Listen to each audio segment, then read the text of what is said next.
ดสีทองแงนมองฝูงพึ่งทำรังช่างมีมนต์ขลังพลังศักดิ์สิทธิ์บนนั้นกล่าวคำไหว้สากราบสักการะคนทุกคนฉันสัมผัสถึงสายสัมพันธ์คงเป็นลูกหลานเคยร่วมสร้างบุญวัดดอยน้อยอยู่กลางยอดดอยโรยต่ออำเภอดอยเหล่าเขตติดต่อป่าสางลำพูนเดินทางปลอดภัยจากเชียงใหม่หรือสายลำพูนยินดีต้อนรับนักบุญมาร่วมสร้างทานบารมีตีสามตีสี่เปิดสถานีฟังตุลุงยองนักเทศเสียงทองชื่อเสียงดังก้องทั่วฟ้าธานีตัวจริงเสียงจริงวัดดอยน้อยแม่จามเทวีต้อนรับญาติโยมที่มีจิตศรัทธามาร่วมสร้างบุญ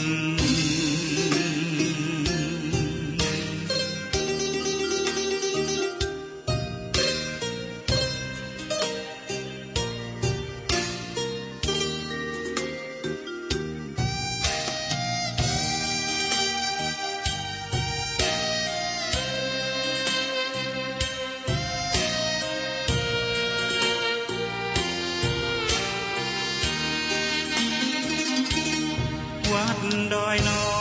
ยอยู่กลางยอดดอยโรยต่ออำเภอดอยเหล่าเขตติดต่อป่าสางลำพูนเดินทางปลอดภัยจากเชียงใหม่หรือสายลำพูนยินดีต้อนรับนักบุญมาร่วมสร้างทานบารมีตีสามตีสี่เปิดสถานีฟังตุลุงยองนักเทศเสียงทองชื่อเสียงดังก้องทั่วฟ้าธานีตัวจริงเสียงจริงวัดดอยน้อยแม่จามเทวีต้อนรับญาติโยมที่มีจิตศรัทธามาร่วมสร้างบุญ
เกียรติยศ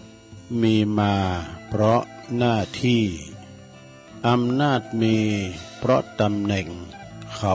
แต่งตั้งตำแหน่งหมดอำนาจหายไม่จีรังจงเสริมสร้างความดีเป็นสีตนวัดพระธาตุดอยน้อยพันปีรถดีแคนตาลูปลำใหญ่กวางชนเรื่องชื่อลือไกลกลองใหญ่สืบสารประเพณี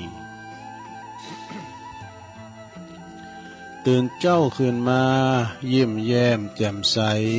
ทุกโศกโรคภัยหายไปหมดสิ่งก็ขอความ นอบน้อมแด่พระรัตนตรัยอันมีพระพุทธพระธรรมพระสงฆ์เป็นสรณะที่พึ่งขอกราบแนบไต่ไหวสาถวายความเคารพมายังครูบาอาจารย์พระมหาเถรานุเถระตันเจ้าคณะพระสังฆาธิการพระภิกษุสามเณรเจ้าจุโตนจุองค์กุวัดวาอารามพร้อมตึงสำนักติพักทรงตัวยขอความเจริญในธรรมเจริญปอนมายังบรรดาปอออกแม่ออกศรัทธาตันสาธุชนนักศีลนักบุญคุณดีตั้งหลายเนาะบ่ว่าจะปิ้นปอหลงแม่หลงปอลุงแม่ป่าตั้งปีป่าหน้าเอาอาศรัทธาตินจ้องห้องวัดเฒ่าแก่หนุ่มกำใจยิงตั้งหลายตีได้เปิดวิทยุเปิดเครื่องหับฟังกันอยู่ตั้งบ้านตั้งจองตั้งหอตั้งเฮินกันในเวลานี้เนาะเวลานี้ก็เป็นเวลาดีตีสามปลายเก่านาทีมานี่เนาะก็มาฟังรายการนี้เปิ้นตั้งชื่อว่ารายการสัพเพเหระปะกิณกะขอนลุงไก่แจ้งรายการเสียงธรรมแสงทองซึ่งก็รับผิดชอบดำเนินรายการโดยตนตัวแห่งอาตมาภาพเก่ากระผมตุลุงนันชัยวัฒนาคเสโนแห่งวัดประทาดดอยน้อยตำบลดอยหล่ออำเภอดอยหล่อจังหวัดเชียงใหม่มาปบมาปักกันในยามค่ำคืนก่อนแจ้งเนาะก่อนที่จะตีนฝ้ายยกตีสามนี่เป็นอาหารตาแต่สะทาเปิ่นลับไหลอยู่ในห้วงแห่งความนิทราแต่บางคนนั้นตื่นขึ้นมาแล้วก็นอนบันลับเนี่ยกระสายกระซับแต่ก็หมุนคืนมาฟังเพลงเก่าๆมนอมตะนิรันดร์กาลเนาะนักร้องบางคนที่ตุลุงเปิดไปก็ลุ่มหายตายจากเหลือกะแต่เสียงเพลงไม่มีวิญญาณเหลือกะเสียงเนาะหลายตันหลายคุณก็เป็นไปตามสัจธรรมเพลงสมัยบักเก่านี่ก็ถ้าเมื่อสมัยอีปออีเมเขาปิ้นหนุ่มปิ้นสาวปิ้นเบาปิ้นสาวแล้วแต่ประเดี๋ยวนี้ก็ยังฟังยังละลื่นหูอยู่เปิ้นเรียกว่ายังอยู่ในหัวใจของเพลงอมตะนิรันดร์กาลเนาะสมัยแต่ก่อนเก่าก็มันเป็นรูปธรรมเอาฟังก่อนนี่เป็นกิตนามาเนี่ยโอ้ยเพลงก่อนนี่มันมีสาระหันเป็นรูปธรรมเนาะฉะนั้นก็ฟังกันไปศรัทธาญาติโยมทั้งหลายก่อนอื่นเนาะตีตุลุงจะได้ไปดังสถานีวิทยุนะที่เปิ้นมี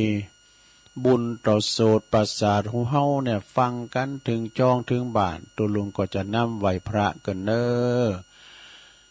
เพื่อความเป็นสิริเป็นมังกละเป็นมงคลกับตนกับตัวครอบครัวลูกหลานตันเต่ากันเนาะพร้อมแล้วกราบหนึ่งกราบสองกราบสามอิมินาสกาเลนะพุทธังอภิปูชยามะอิมินาสกาเลนะ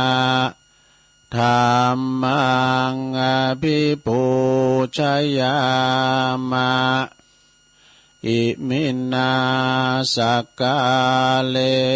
นะสังฆังอภิปูชยามะอะระหังสัมมาสัมพุทโธภะคะวาพุ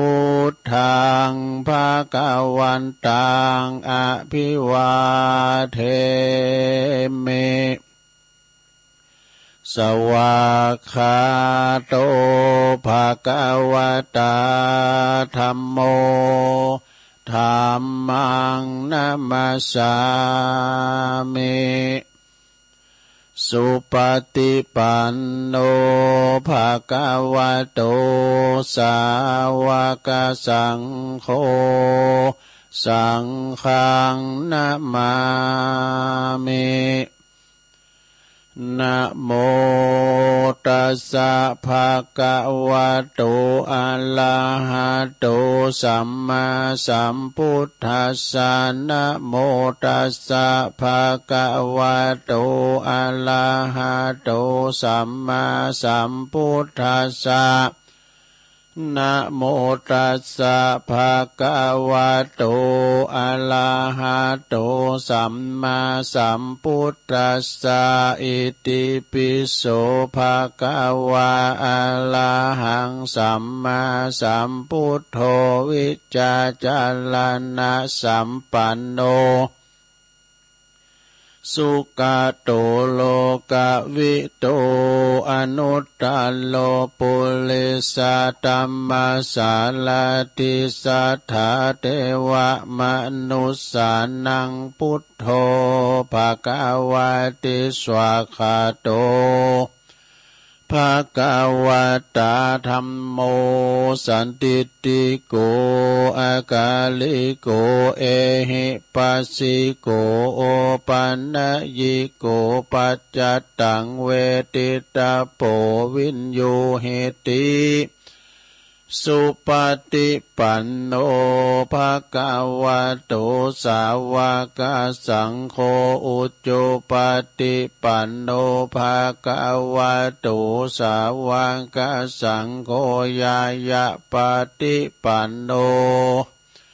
ภะคะวะโตสาวกสังโฆสามิจิปฏิปันโนภะคะวะโตสาวกสังโฆญาติตังจัตตาลิปุริสายุคาเนอัฏฐะปุริสปุคลาเอสะภะคะวะโตสาวกสังโฆอะหุนายโยปาหุนายโยตักขินายโยอัญจาลิกาลนิโยอนุตตลังปุญญาเขตังโลกัสสาติจยันโตโพธิญามุเลสักกายานังนันทิวัตโนเอวังตวังวิจัยโยโหหิใจยสุใจยมังคะเลอปัลลาจิตตาปันลังเกสีเสปัทวิปุคะเลอภิเสเกสัปปะพุทธานัง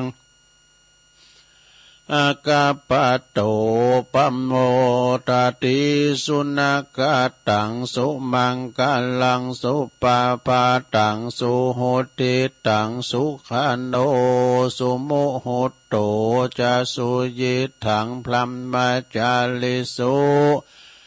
ปัทคินังกายกัมมังวาจากัมมังปัทคินังปัทคินังมโนกัมมังปณิทิเต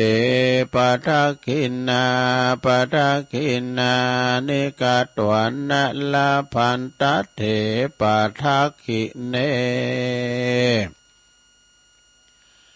สัพพิติโยวิวัจจันตุสัพพะโลกวินาศตุมาเตภวัตวันตัลลายโยสุขีติกายุโกภวะอภิวาทนาสีลิสานิจังวุตตาปัจจายโนจัตตาโลธรรมาวัฏันติ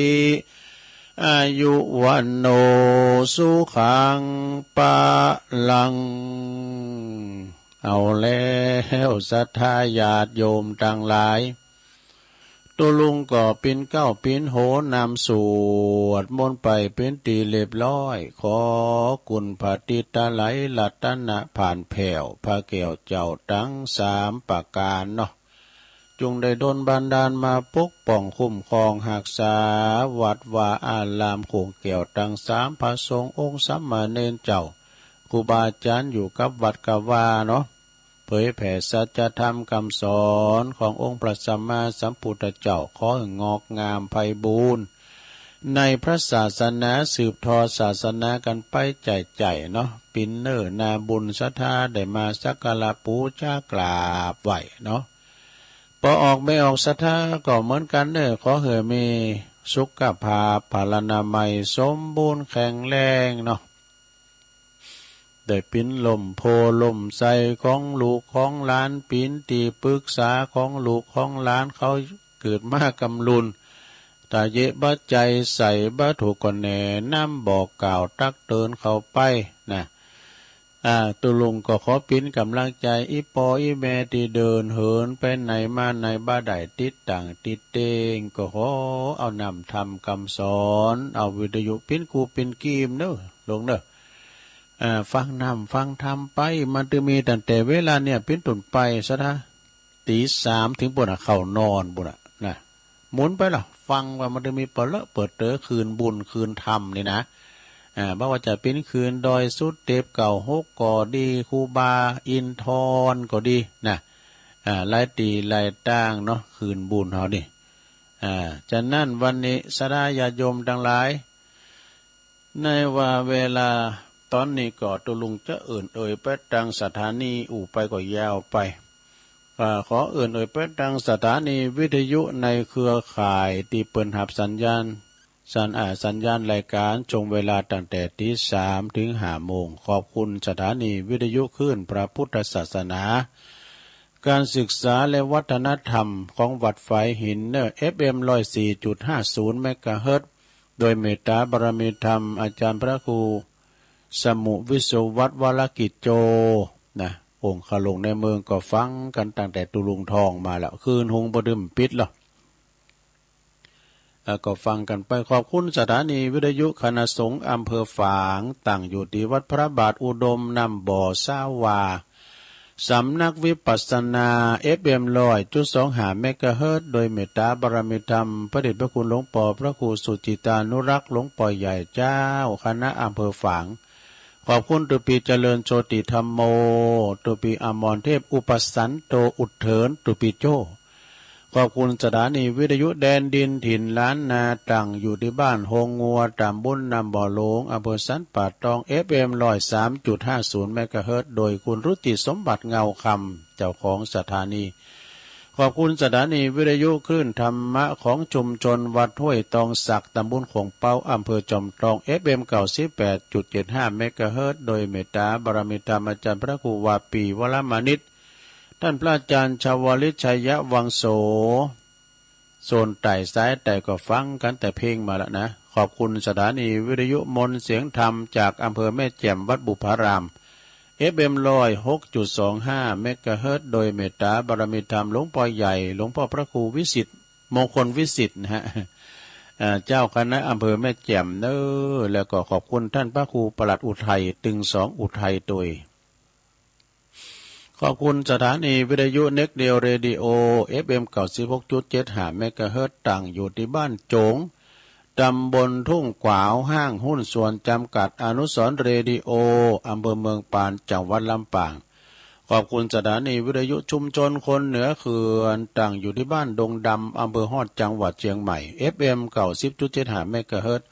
ขอบคุณสถานีวิทยุเพื่อการศึกษาและพัฒนาอาชีพเรดิโอเน็ตเวิร์ก FM 103.00 เมกะเฮิรตซ์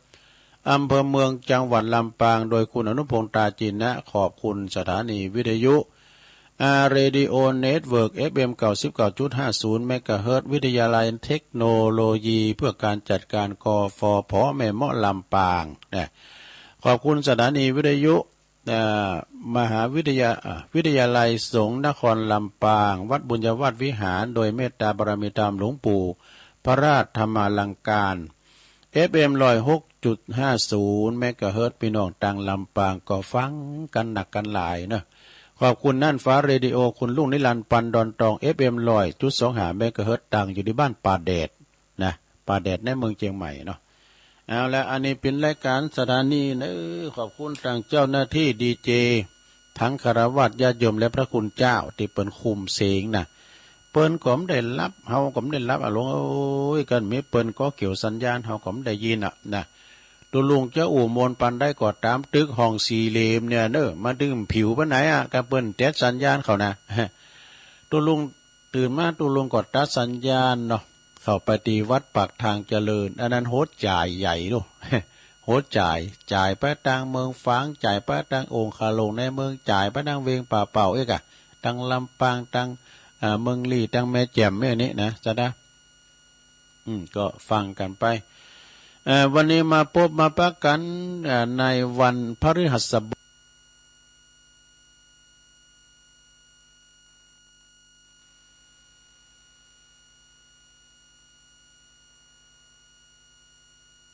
วันนี้มาพบมาปะกันสดาญาติโยมตัวลุงก็มีธรรมตัวมีธรรมะบรรยายตัวแล้วก็มีชาดกนิทานแล้วก็เดี๋ยวจะเอานี่มาเล่าด้วยเนอะยังก็คือเป็นทว่าธรรมแต่ว่าเป็นคติธรรมก็แม่นเนาะนายฉลาดกับนายซื่อสัตย์ อันเนี้ยช่วงที่สองบุญจันเนาะนายฉลาดกับนายซื่อสัตย์เนี่ยนะเดี๋ยวได้ติดน้ำติดธรรมแล้วก็เอาอันนี้มาว่าให้ก่อนกันเนาะสดาเนาะมีคติธรรมกรรมบักเก่าเอาอันนี้มาไว้ก่อนนะเอาทำอยู่หือเปิ้นเสได้กะเอ็นะเปิ้นว่านะทำบรรยายเนี่ยนะธรรมเทศนาพื้นเมืองเหนือเนาะเทศบรรยายสำเนียงพื้นเมือง นี่นะจากศรัทธาอาจารย์ศรัทธาคุณอยู่เรื่องอยู่ก็หือเปิ้นเสได้ตายก็หือเปิ้นกึดถึงกาตัวเอ้ยนะมีผลงานนี่นะอูเรื่องตายเนาะไปใจอ่อนนะลงนะฮะอูเรื่องตายนะจะไปใจอ่อนเพราะว่าเฮามันถึงตายเหมือนกันหมดนะเปิ้นก่อตายเฮาก่อตายจะไปกึดหนักเด้อรักษาสุขภาพรักษาถาดขันเฮาดีๆไปเสียมันตกมันเต่าเป็นธรรมของคุณแม่ลัดดาพรหมจากแก้วบ้านปักตั้งเจริญเปิ้นมอบถวายให้ท่านพระครูอภิวัฒนวิกรมพระครูก็สูงเมื่อตุลุงนี่นะหลายปีแล้วกันนะอยู่เปิ้นเสียได้ตายเปิ้นคิดถึงกับหมายความว่าอันนี้เปิ้นประเดชงานศพเนสดาเด้อพี่จะได้ก็ลองฟังว่าเนตั้งนะโมไว้ก่อนนะโมตัสสะภะคะวะโตอะระหะโตสัมมาสัมพุทธัสสะนะโมตัสสะภะคะวะโตอะระหะโตสัมมาสัมพุทธัสสะนะโมตัสสะภะคะวะโตอะระหะโตสัมมาสัมพุทธัสสะเยปนัตตายะถามัตตาติอันนี้เป็นบาลีเปิ้นน่ะลงเด้อว่าอันติดบรรยายก็อย่าเฮาอู่กันเนี่ยกันนะตัวลุงก็จะว่าไปนะก่อนหน้าโอกาสบัดนี้ก็จักได้แสดงพระธรรมอันเป็นสัจธรรมอันล้ำกาขององค์พระสัมมาสัมพุทธเจ้านะลงเด้อเพิ่นก็บอกว่าเสมือนน้ำดวงประทีปนะมาจอยส่องหนทางเดินแห่งชีวิตเนอะฟังแล้วก็จะได้เกิดความคิดสะกิดใจนะความสงสัยก็จะหมดไปเกิดความสว่างไสวด้วยสติปัญญาเนอะลงเนอะในฐานะที่หมู่เฮาเจ้าขาดทั้งหลายในเป็นเจ้าปุตโลนะยึดถือวัฒนธรรมขนบธรรมเนียมประเพณีอันดีงามสืบทอดกันมาตั้งแต่บรรพบุรุษปู่ย่าตายายบรรมาตลาบเท่าทุกวันนี่เนอะลงเนอะ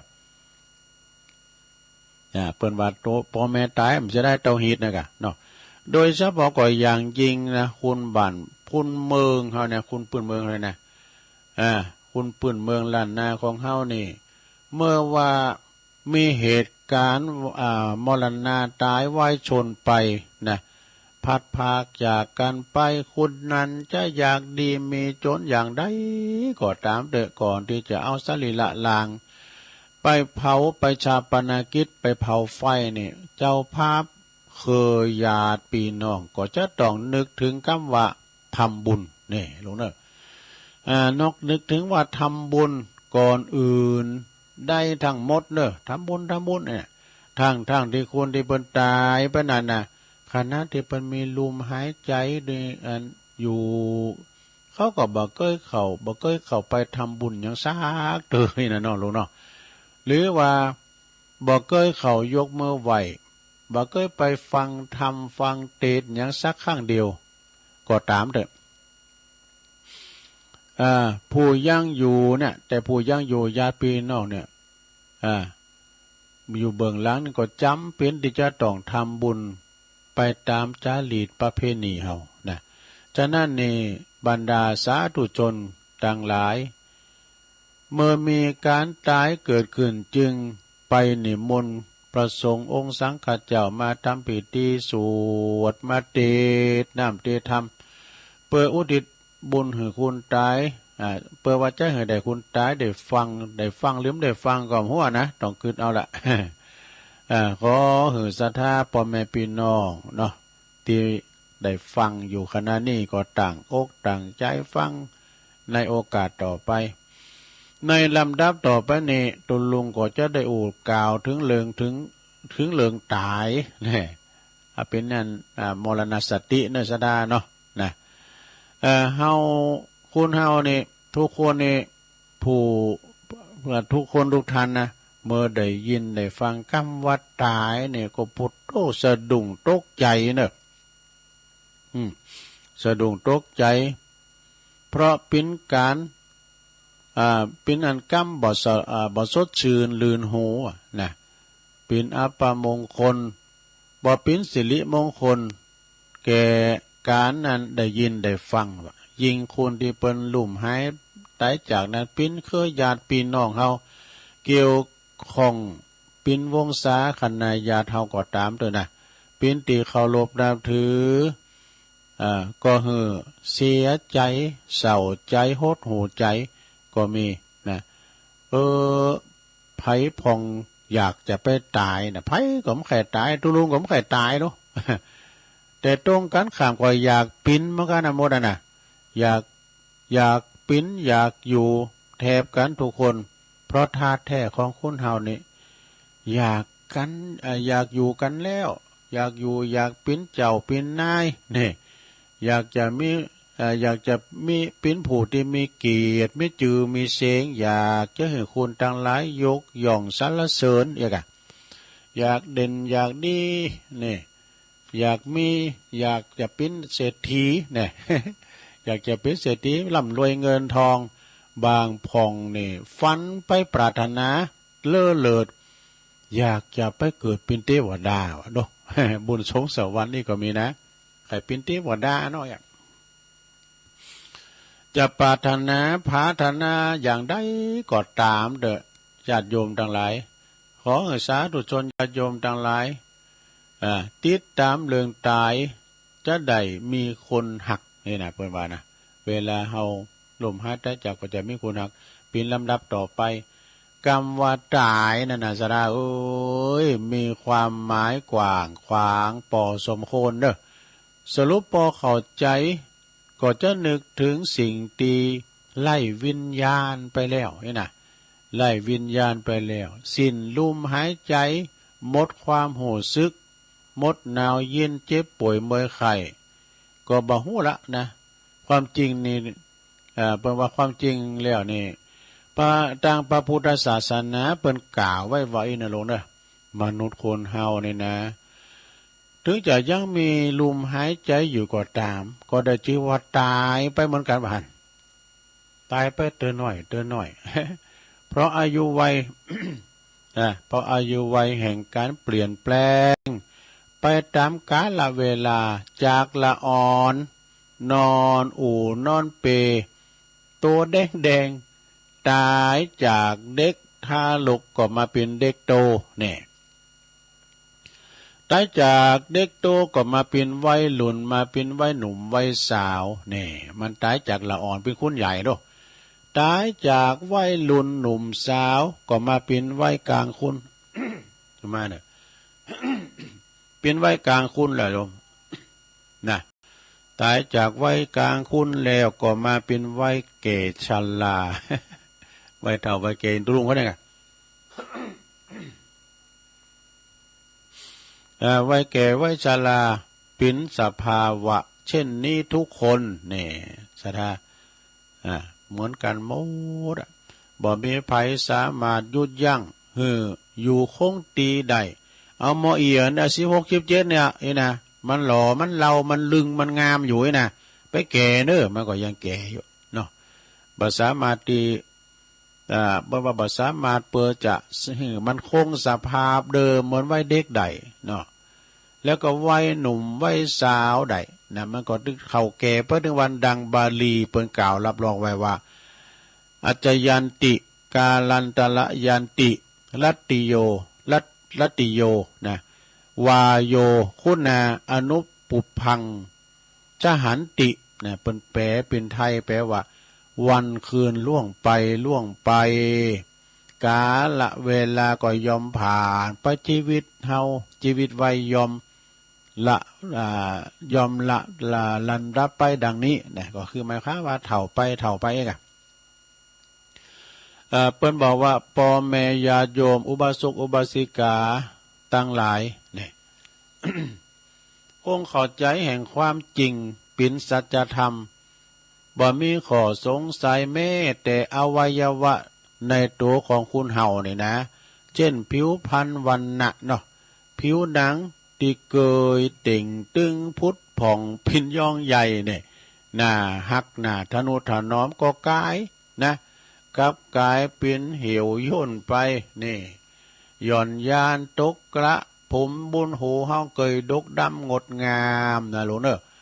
เมื่อยามหนุ่มยามสาวเนี่ยก็กลายเป็น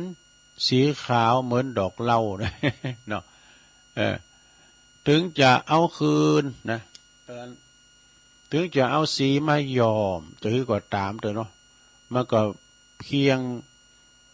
เป็นว่าเพียงพลางตาได้ชั่วคราวเท่านั้นเองบ่สามารถที่จะฝืนสังขารไปได้นะตาที่เคยหันชัดเจนแสหูขิมจางอ่ะหลวงแสหูขิมหูจักมันเป็นจะได้ว่าตุลุงอันแสหูเข็มนะหูขิมมันน้อยสะดาแต่ก่อนเนี่ยอันเฮาไปว่าคุณเฒ่าทั้งหน่อยสู้เขาตั้งแต่หูอีน่ะหูขิมมันหน่อยแสหูขิมก็ได้ตัวเคยหันชัดเจนพอไก่สว่างสวัยก็ฝ่าก็ฟางมัวมืดไปนี่ต้องใส่แว่นขยายสายตา หูก็เหมือนกันนะลำโพงนี่นะหูก็ได้ยินเคยได้ฟังได้ยินชัดเจนถนัดถนีกับกลายเป็นมึนตึงหลึงโหนกไปเนี่ยวันนั้นอีกคำว่าไหนคือเขาก็เจ้าพระการว่าบ่ย เปิ้นว่าตั้งแสก็ไปตั้งสอนหมดปัญญาที่จะอ่อนวอนสิ่งศักดิ์สิทธิ์สินบนเปือทวงกรรมสิทธิ์ของเก่ากลับคืนมาเหมือนเดิมบ้าใดเนาะพระจะชะลอความแก่ไว้ใดหันเนาะ ฉะนั้นสิ่งใดจากแปลว่าฉะนั้นสิ่งใดจากเข้าไปสิ่งนั้นก็ชื่อว่าตายเพื่อเตือนหน่อยสะดาเอ้ยเนาะก่อนนี่ผิวพรรณวันนะยิกที่ไหนก็ไม่ได้เบอร์นี้กำไหนได้หันนะก็มันเหี่ยวย่นไปสะดาจะหือมันเหมือนเก่ามันบ้าได้แล้วสติสัตตังเคยจื่อเคยจำสัญญาไม่แน่นอนกับเดียวก็ลืมเอาไอ้นะเดี๋ยวสันข่าวครับเนี่ยเดี๋ยวคืดกระจายไปก่อนเนอะแกง12เดินบ่อย อย่าว่าแต่สรีระร่างกายเฮาเลยคุณเอาได้มีชีวิตจิตใจอยู่กระทำคำชั่วนะประมาทขาดสตินะแต่ไปประมาทขาดสติพระพุทธเจ้าทรงตรัสเป็นภาษาบาลีรับรองไว้ว่าเยปมัตตายถามัตตาบุคคลใดก็ตามอยู่แปลว่าบุคคลใดก็ตามอยู่ด้วยนะความประมาทอยู่ด้วยความประมาทชื่อว่าตายทั้งเป็นไปประมาทนะลงเด้อไปประมาทเช่นมีคนบางจำปกนะเกิดมาลมสังคมโลกมีลมหายใจอยู่แต่มีคนประวัติแต่มีคนรวมสังคมปากันชิงชังลังเกียจหน้าขายะขายแย้งว่าจือเสียงเหม็นคลุ้งไปคลุ้งกระจายไปทั่วนี่แบบนี้เรียกว่าตายตึงปินนี่ เป็นคุณเอาเปรียบสังคมส่อโกงประวัติช่อสนกลโกงข่มเหงเบียดเบนเบียดเบนพลางเป็นว่าลงอำนาจบาดใหญ่นี่ขดในคองอนในกระดูกทุบตีจีป่นทุจริตผิดศีลผิดธรรมชนิดใจเป็นบาปปากเป็นธรรมนะปากเป็นธรรมใจดำเหมือนหมิ่นหมอกันนอสดาเนาะมีคำภาษิตโบราณของคุณเฮาบันเฮาเนี่ยเป็นว่าเว้นมาหือปอศอกเว้นอีวอกหือปอวาวิ่นคุณปาลาคุณพานะหือไกแสนโยดดูทรชนคนชั่วอยู่แห่งหนตำบลไหนก็ตามเด้อสุจริตชนอย่าหมู่เฮาเจ้าขาดทั้งหลายเนี่ยปีนอันบ่ทำมาหากินกันเด้อบ่มีความสุขแม่ยามพักผ่อนรับนอนก็หวาดผวาภาพชั่วนี่ประวัติภาพรอคอยหลอกหลอนลบโกนประสาทเหมือนผีประว่าเหมือนผีหลอกหลอนระมัดระวังมันจะมาลักอย่างเข้าใจนะบุคคลประเภทนี้เขาได้รับเคราะห์กรรมลำบากพินาศชิบหายนะปินตายหายสูญเมื่อใดแต่ว่าปินตายหายสูญเมื่อใดมีแต่คุณจะยกมือสาธุอนุโมทนายินดีบ่ได้ทิ้งตายไว้นะบ่ามเอี่ยนะเนาะโอเคคุณเตรียมเพิ่นอย่างตุลุงเคยว่านะพระขหารคุณดีนะไปพอที่ปะแฮวบุญเด้อก็ก่อนที่เพิ่นเนี่ยเพิ่นว่าเพิ่นได้ว่าประวัติโอ้ไอ้หมอนี่มันคนดีคนเข้าวัดเข้าว่าอย่างน่ะเพิ่นจะว่าแต่เสียงดีๆทั้งหมดมันจะว่าบุญไอ้นี้มันคนบดดีมันค้ำพ่อค้ำแม่มันบดบุบหัวตีปาตาแม่มันลักเล็กขโมยน้อยตายก็เดียวมันไม่แปลว่าแหละเนาะเพราะว่าโกรธจะขึ้นนะโมทนาสาธุยินดีที่เปิ้นตายไปนะโกรธจะฟื้นคืนมาเบียดเบียนข่มเหงให้คนอื่นได้เดือดร้อนแถมอีน่ะคนชั่วตายไปมีแต่ความยินดีเนาะเปิดว่าคนชั่วตายความยินดีมีความยินดีสาบแช่งแผ่นดินจะสูงขึ้นนี่วะนะดังจะปิ่นจะได้ยกอุทาหรณ์ตันปอออกแบวสทาฟังต่อไปนี่เมื่อนานมาแล้ว อันนี้ได้ยินแล้วเดือเนาะมีพญาเจ้าเมืองครองเมืองปิ้นผู้ที่มีผ้าหรือไทยใจดำอำมหิตปกครองประชาลาดไล่เมตตาธรรมใจอำนาจข่มเหงลีดไทยข่มขี่ว่าดูปิ้นตีเกรงโกของไพ่ฟ้าประชาลาดปิ้นอันหมากเนอะต่างดาสาบแช่งหือตายวันตายคืนวะนะพระราชบริพารหมดดีอันคุณบ้านคุณเมืองนะทหารเปิ้นอยู่เว้นเฝ้าประตูเมืองว่ะก็ห้องเรียกเขาเปิ้นว่าก็เรียกหาคือทหารคนนั้นเนี่ยเรียกหาผีหาตาซานมาหาคอมาหน่อยสามอยู่ถึงวันว่ะนะหือตายวันละ100 ครั้งตายก็มันตายเนาะเพราะหยังเพราะว่าทหารคนนั้นเปิ้นเฝ้าประตูอย่าเพราะว่าเปิดประตูปิดประตูวันใดพญาเจ้าเมืองนี่ก็ผ่านไปผ่านมาเนาะก่อนถูกบกอกเขกกบ้านบกอกปัดหัวน่ะหลายตัวบ่นะจนน้ำตาลื่นลานบ่โอ้เป็นประจำเนี่ยทหารนี่ก็พุทโธมีความตุกใจน่ะในการเวลาผ่านไปศรัทธาญาติโยมทั้งหลายอันนี้จังเนอะกรรมนับว่ากรรมกดตันตาพระยาเจ้าเมืองเกิดตายโดยโลกปัจจุบันทันด่วนวะนะไผ่ฟ้าประชาชนเมื่อทราบข่าวว่าพระยาเจ้าเมืองนั้นเพิ่นก็ได้ลุ่มหายตายจากไปจริงแล้วนะต่างก็ใส่โยโห่ร้องแซ่ซ่องสรรเสริญสาธุการว่าหันร้องลำทำเพลงวะ ประกาศแสดงความยินดีใจหลั่งไหลเข้าไปในวังต่างก็ตะโกนก็คือห้องนะเสียงดังไปว่าพวกเฮาพลเมืองทั้งหลายจะได้ อยู่เย็นเป็นสุขแล้วกำนี่นะไอ้วะบ่ได้ถล่มละทมตุกถูกข่มเหงกดขี่ลังแกต่อไปทุกคนก็จะมีอิสรภาพเสรีภาพเท่าเทียมกันแล้วใช่โยใช่โยอ่ะเจ้าบ้านเจ้าเมืองอะได้ในขณะเดียวกันก็มีปอจายคนหนึ่งใส่เครื่องแบบทหารวิ่งมาดอกหน้าตื่นหน้าตื่นแหวกฟูงชนเข้ามาสู่เข้ามานะน้ำตา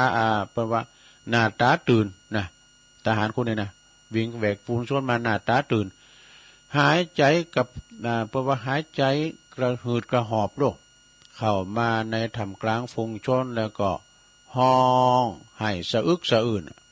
แล้วก็กล่าวว่าข้าพเจ้าเนี่ยร้องไห้พร้อมยังบ่มีใจเพราะว่าบ่มีบ่ใจบ่มีเรื่องอื่นได้เลยเนี่ยที่ร้องไห้นะเหตุที่ว่าข้าพเจ้าร้องไห้นี่ก็โกพญาเจ้าเมืองฟื้นขึ้นมาต่างหากโกฟื้นมาเปิ้นจะเข้าออกบ้านออกเมืองได้ประตูเนี่ยไขประตูเข้าไปก็โดนเขกกับบ้านข้าพเจ้าจะโอ้โหเนี่ยโดนถึงวันวะนะโดนเขกกับบ้านทุกวันคนไล่ศีลไล่ธรรมไม่ดอกนะแม่ทหารผู้รักษาในวังยังเกลียดช่างเล็กว่าตายแบบยินดีวะนะบ่มีไผเสียดายอะไรมีแต่คำพังเพยตีเจ้าบ้านบทหนึ่งเป็นว่าอยู่หือเขาเสียดายตายหือเขาคิดถึงในหัวใจอันนี้เรื่องจือเรื่องธรรมนะจือเรื่องธรรมว่าเยี่ยมหือเปิ้นว่าหือเปิ้นเสียดายพ้องอยู่หือเปิ้นเสียดายตายหือเปิ้นคิดถึงพ้องกะนี่นะเพราะผู้ตายมีคุณงามความดีมีประโยชน์ปิ้นตีปึงของสังคมเสียสละอบอ้อมอารีใจบุญสุนทานปิ้นตีหักเคารพของวงศาคณาญาติแล้วก็บุคคลทั่วไปเมื่อแต่กายทำลายขันลงไป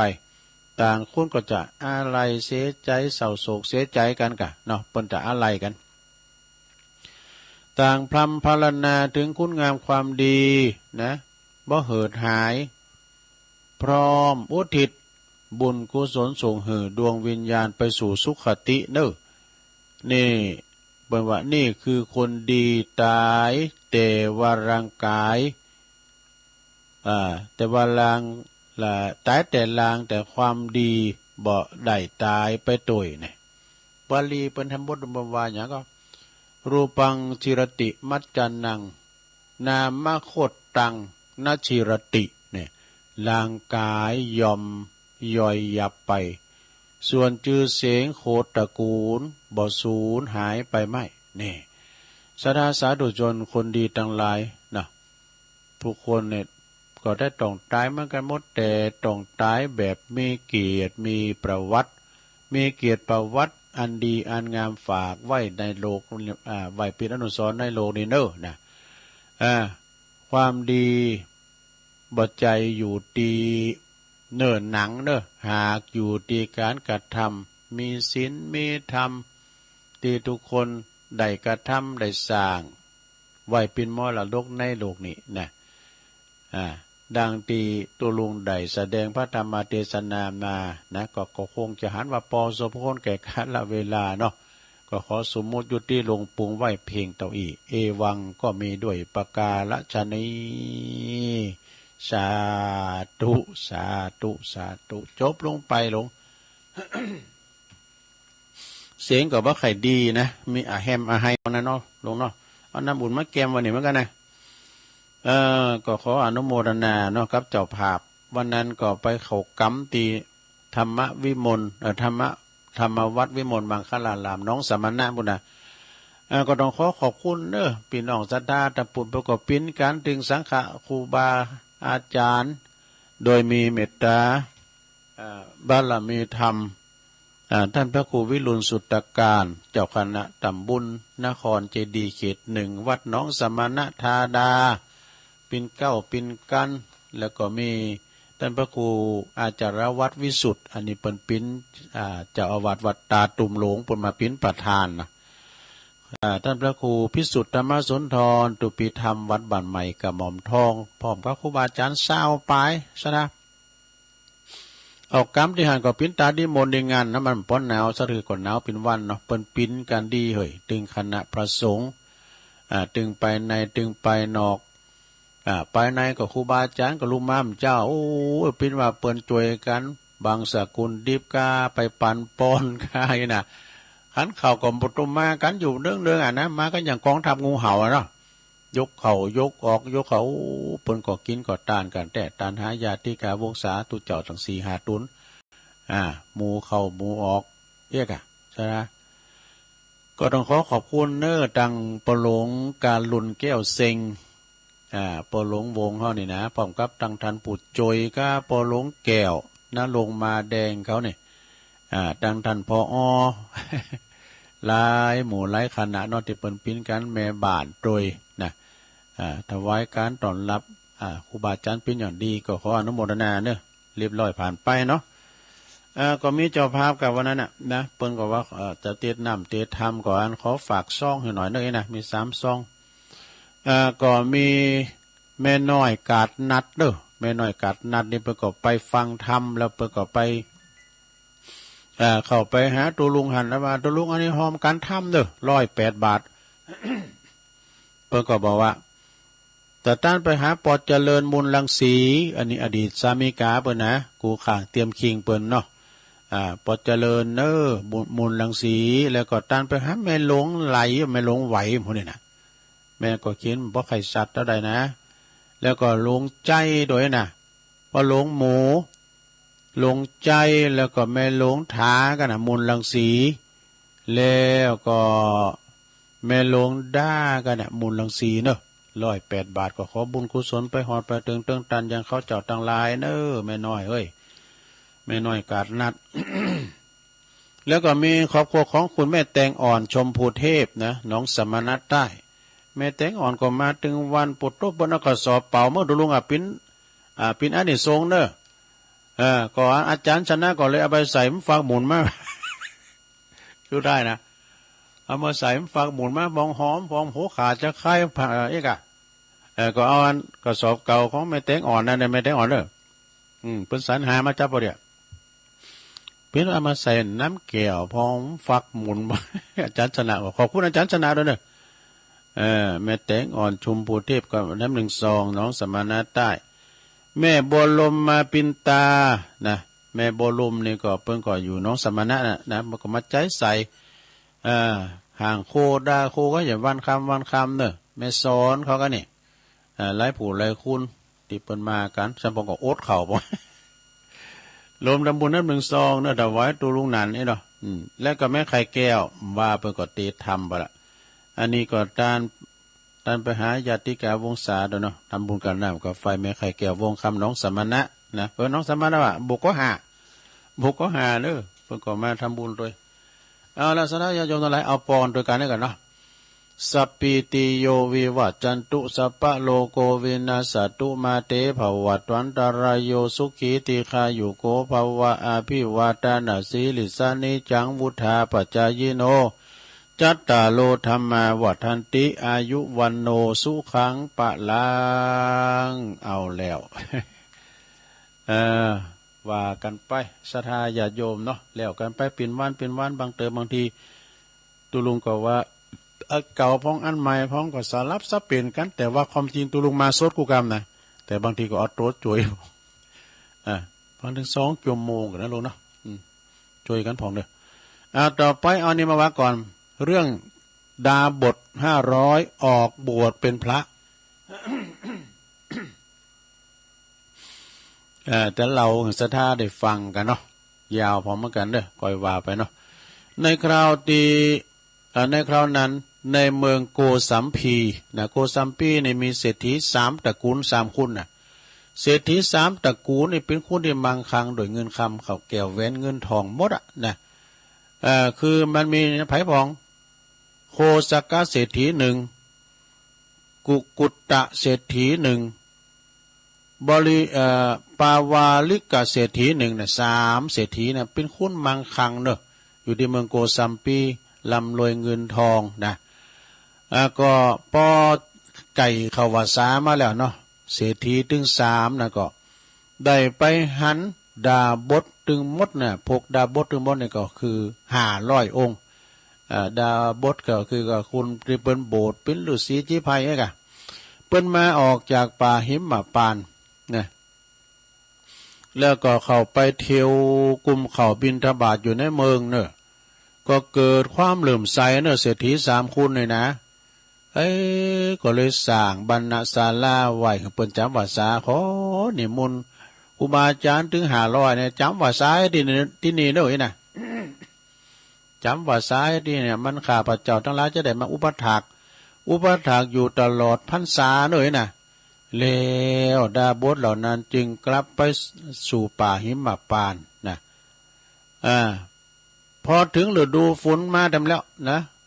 ฤดูฝนก็วสันตฤดูนะวสาก็คือฝนนะว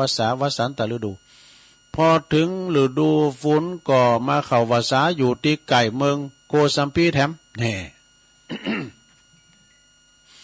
อยู่มาคราวหนึ่งเนอะพวกดาบท500นั้น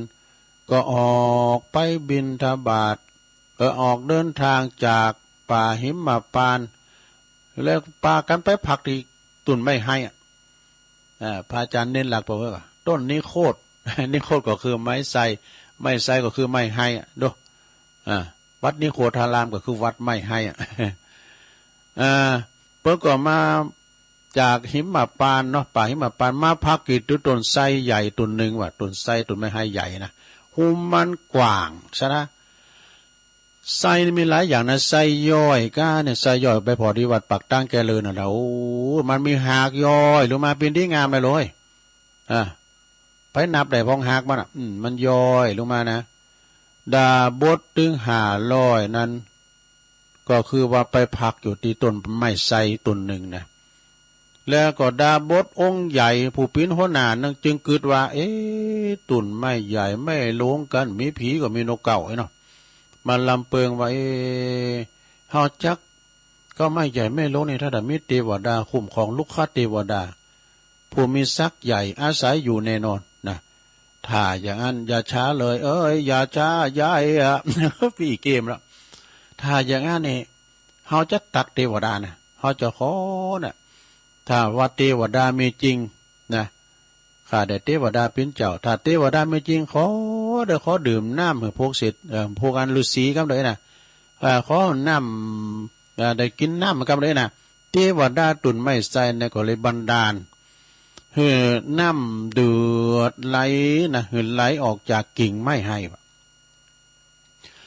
ไหลออกจากกิ่งไม้ให้ปรากฏว่าดาบททั้งหลายเนาะก็ได้ดื่มนั่นคืออิ่มน้ำสำราญ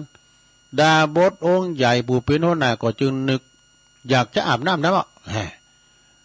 เทวดาก็เลยบันดาลให้อาบน้ำกันปุ๊บโตอาบน้ำกันหยาบยิบไปเนาะแล้วก็นึกถึงอาหารน้ำแล้วนี่เขาอยากกินเข่านี่เนาะก็เทวดาบันดาลอาหารนะครับเลยนะเทวดาก็พระราชบันดาลให้อาหารนึกอยากแล้วก็ดาบทองค์ใหญ่ผู้เป็นหัวหน้าไหนยังก็ได้กินมาอาบน้ำก็ได้กินมาแล้วนะใครหันโตเทวดานะดูใครหันพินโตพินตินกับเด้อนะนึกอยากจะหันปินโตเทวดาจึงจำแรงปินโตปินตินออกมาปินโตปินโตออกมานะเทวดานะเมื่อดาบทองค์ใหญ่ถามผู้สอบถามเนาะข้าแต่เทวดาเป็นเจ้าเทวดาทำอย่างใดสิ่งใดจึงได้มาเกิดอยู่ที่นี่วะจะทำบุญสิ่งใดมาจ้าจึงได้มาสิงสถิตอยู่ที่ต้นไม้ไทรเนี่ยนะเทวดาก็เล่าเรื่องให้ฟังปิ้นใจความว่าอย่างนี้นะหลวงเด้อในจาดก่อนนี่ข้าพเจ้านี่เทวดาเรานะ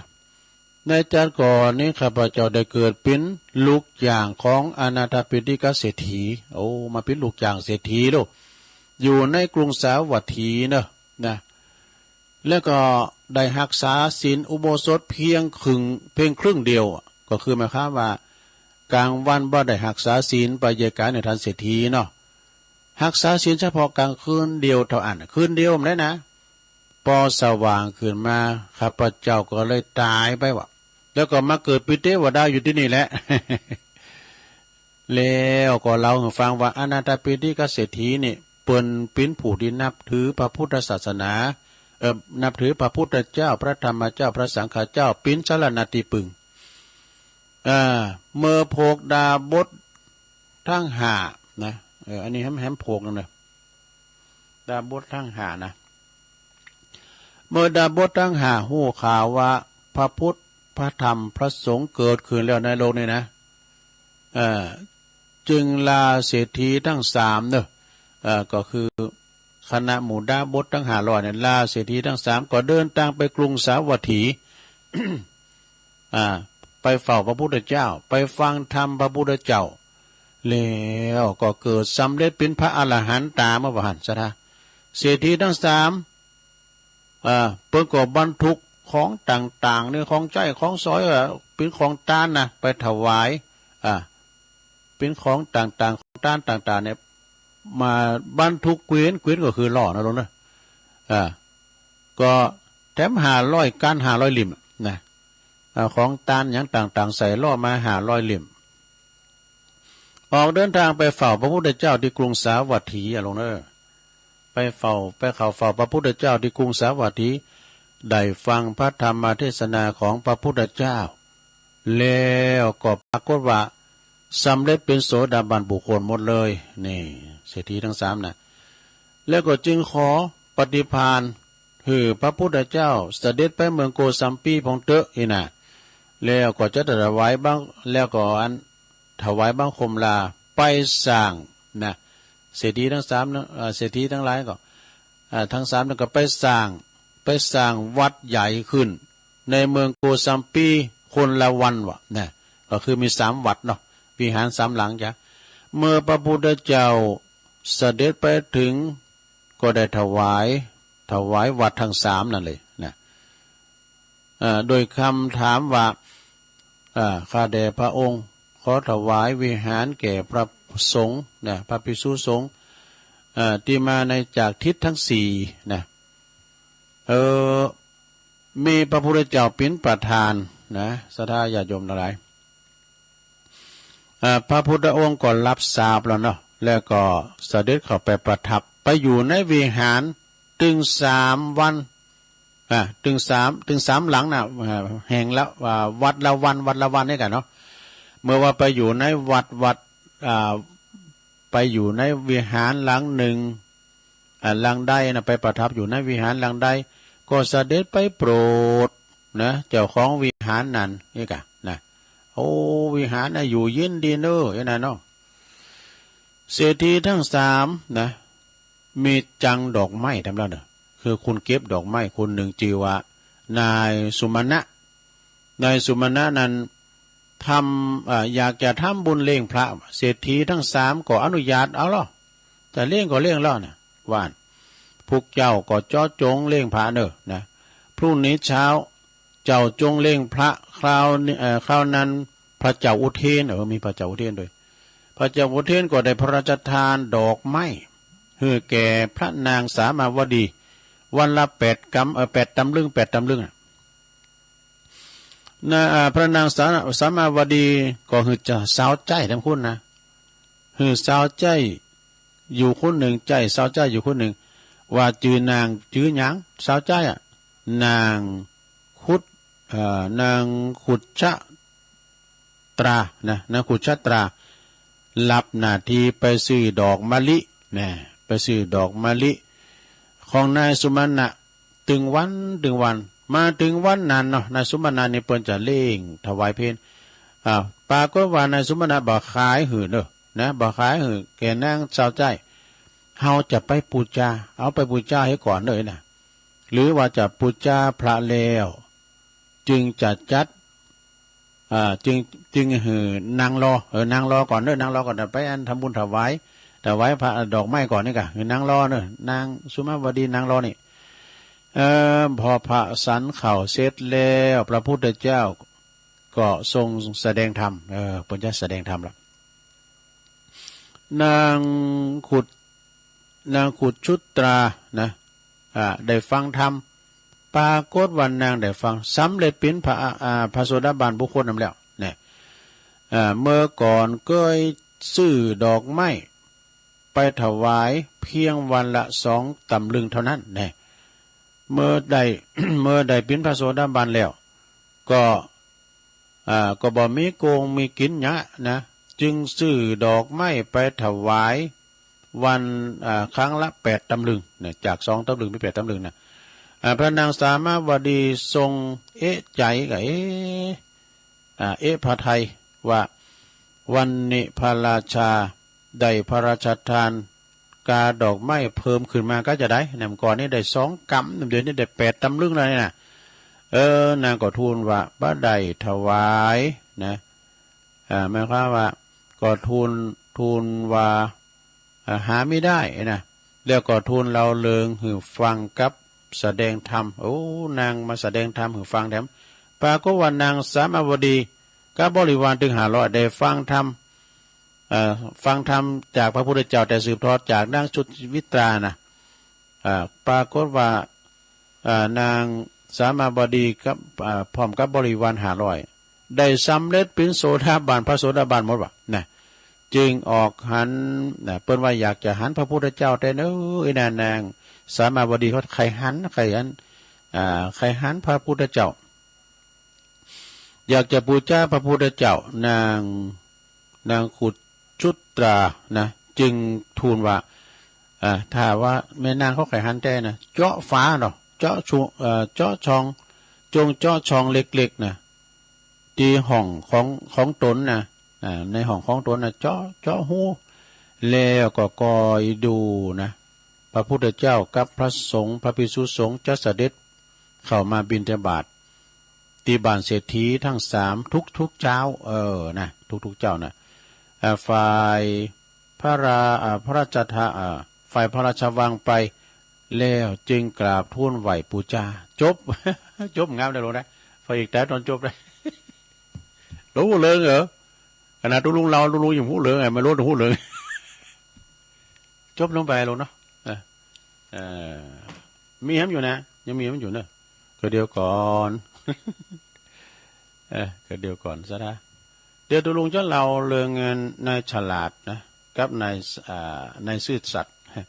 ฉลาดกับซื่อสัตย์นี่พิ้นเพลิน4กันนะลงเขาขี่เฮ่อไปกลางทะเลไปได้เฮ่ออับปังเฮ่อแตกนายฉลาดนี่ก็เลยโดดขึ้นไหนโดดขึ้นเฮ่อชูชีพเนาะชูชีพตีนถีบซื่อสัตย์ตกลุงหนำไว้แต่พิ้นจะได้ลองฟังมันนะลงเด้อคือว่าถ้าว่าพิ้นนิทานก็มั่นใจนะมันจะพิ้นอย่างก็ลองฟังแล้วก็สัก10 นาทีนะลองฟังมันเด้อเอาละตอนนี้ไปเอาอันนี้มาไว้ก่อนเนาะมีถ้าว่าเป็นนิทานก็มั่นใจนะสถานลองฟังนะมันก็มีคติเตือนใจเหมือนกันนะมีปืนหักอยู่2 คนเนี่ยปืนหักคือมันก็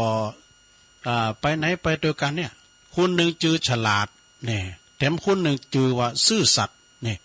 ฉลาดกับซื่อสัตย์เนี่ยปิ้นนั่นเปินกันหักกันแป้งกันนี่กะ2 คนนั้นก็มีอยู่หันวันหนึ่งนางออกไปท่องเที่ยวทะเลด้วยกันว่าทะเลโจกบัดนี้เนอะเจอพายุฝนลูกใหญ่กันนำบันเข้ากลางลำนะจนว่านั้นล่ม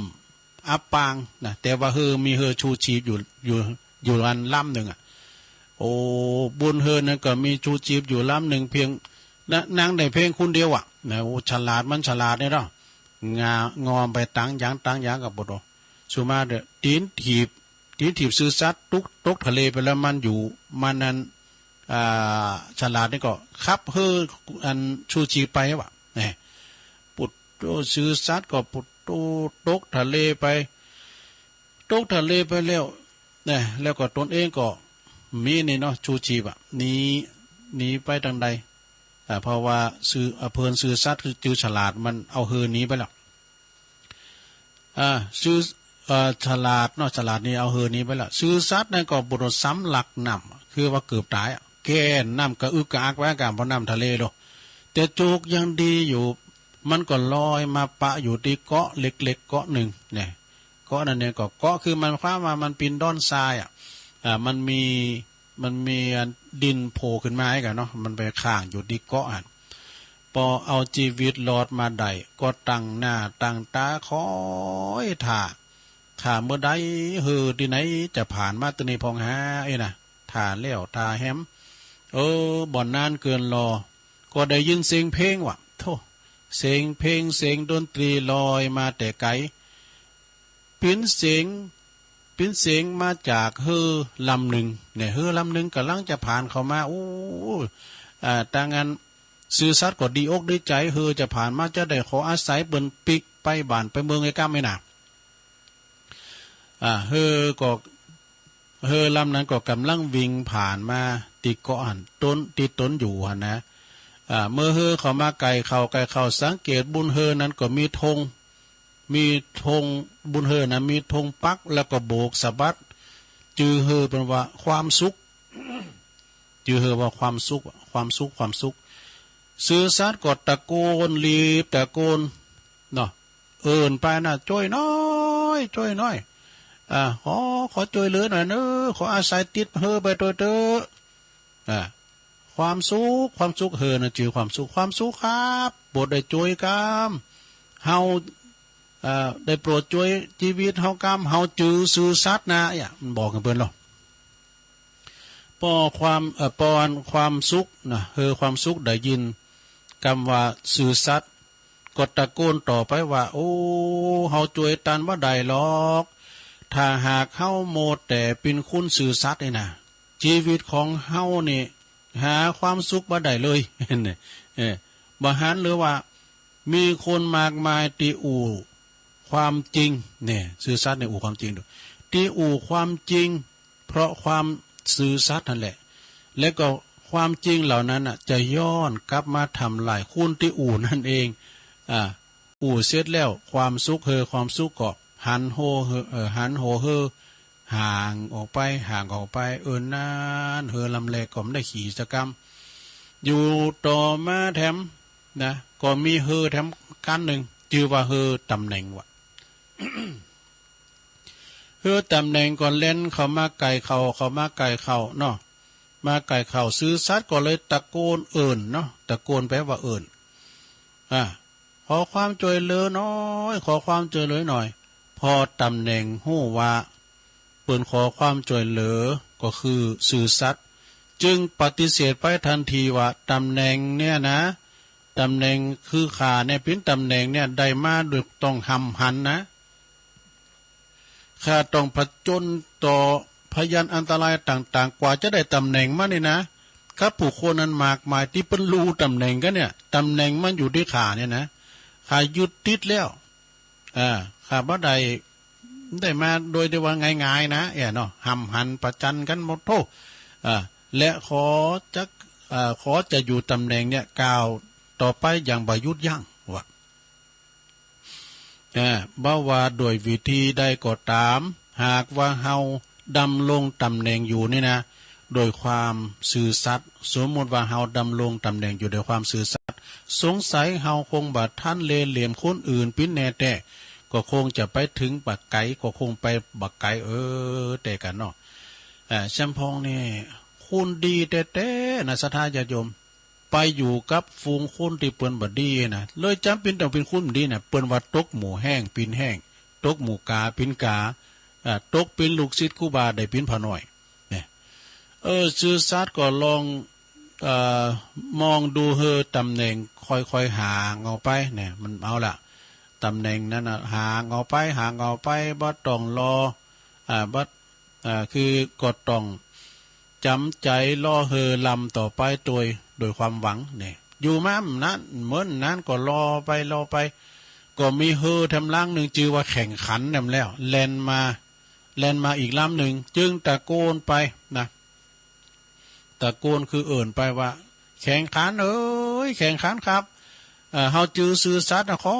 อมาช่วยข้าหน่อยข้าจะขออาศัยหนังแข่งขันปิกไปบ้านไปจองด้วยนั่นน่ะ ปอแข่งขันหู้ว่าซื่อสัตย์เลยตะโกนนะตะโกนต่อไปแบบบ่มีบ่ได้บ่ต้องคิดมากให้ดูทำอย่าทำหือเฮาลำบากใจเลยเปิ้นเอ้ยนะทุกวันนี่นะแข่งขันในสังคมสูงมากนี่การแข่งขันกล้าขายก็ดีตำแหน่งอย่างต่างๆก็ดีมันแข่งขันกันนะเพราะว่าจะเรื่องการทำการเฮ็ดก็แข่งขันกันการศึกษาหรือว่าการค้าขายทำมาค้าขายก็แข่งขันกันนี่อย่างสูงมากเพราะฉะนั้นเนี่ยหากว่าเฮายังต้องเป็นคนซื่อสัตย์อยู่เฮาคงแข่งขันสู่คนอื่นบ่ได้เป็นแน่แต่แน่นอนนี่เอาแข่งขันก็เลยแล้วก็พายเลยไปอย่างไม่ใยดีว่ะพายเลยออกไปขยับขยายเฮือออกไปโอ้หมดหวังเห็นแล้วเฮาเจ้าอันก็บัดได้ปึงภายแล้วกับนี้นะสื่อสัตว์นี่ก็งุ่มอยู่หั่นนะพอดีทันใดนั่นเองก็มีเสียงฟ้าห้องกระลึงตึงตังขึ้นมาว่ะเสียงฟ้าแพะฟ้าผ่าดังกึกก้องไปทั่วท้องทะเลพายุหมุนพายุใหญ่ก็กันนำมาแถมอย่างแรงนะสื่อสัตว์ตีกำลังอยู่ในอาการหมดหวังสับสนกับจุดยืนของชีวิตตนนะก็ได้ยินเสียงเหล็ก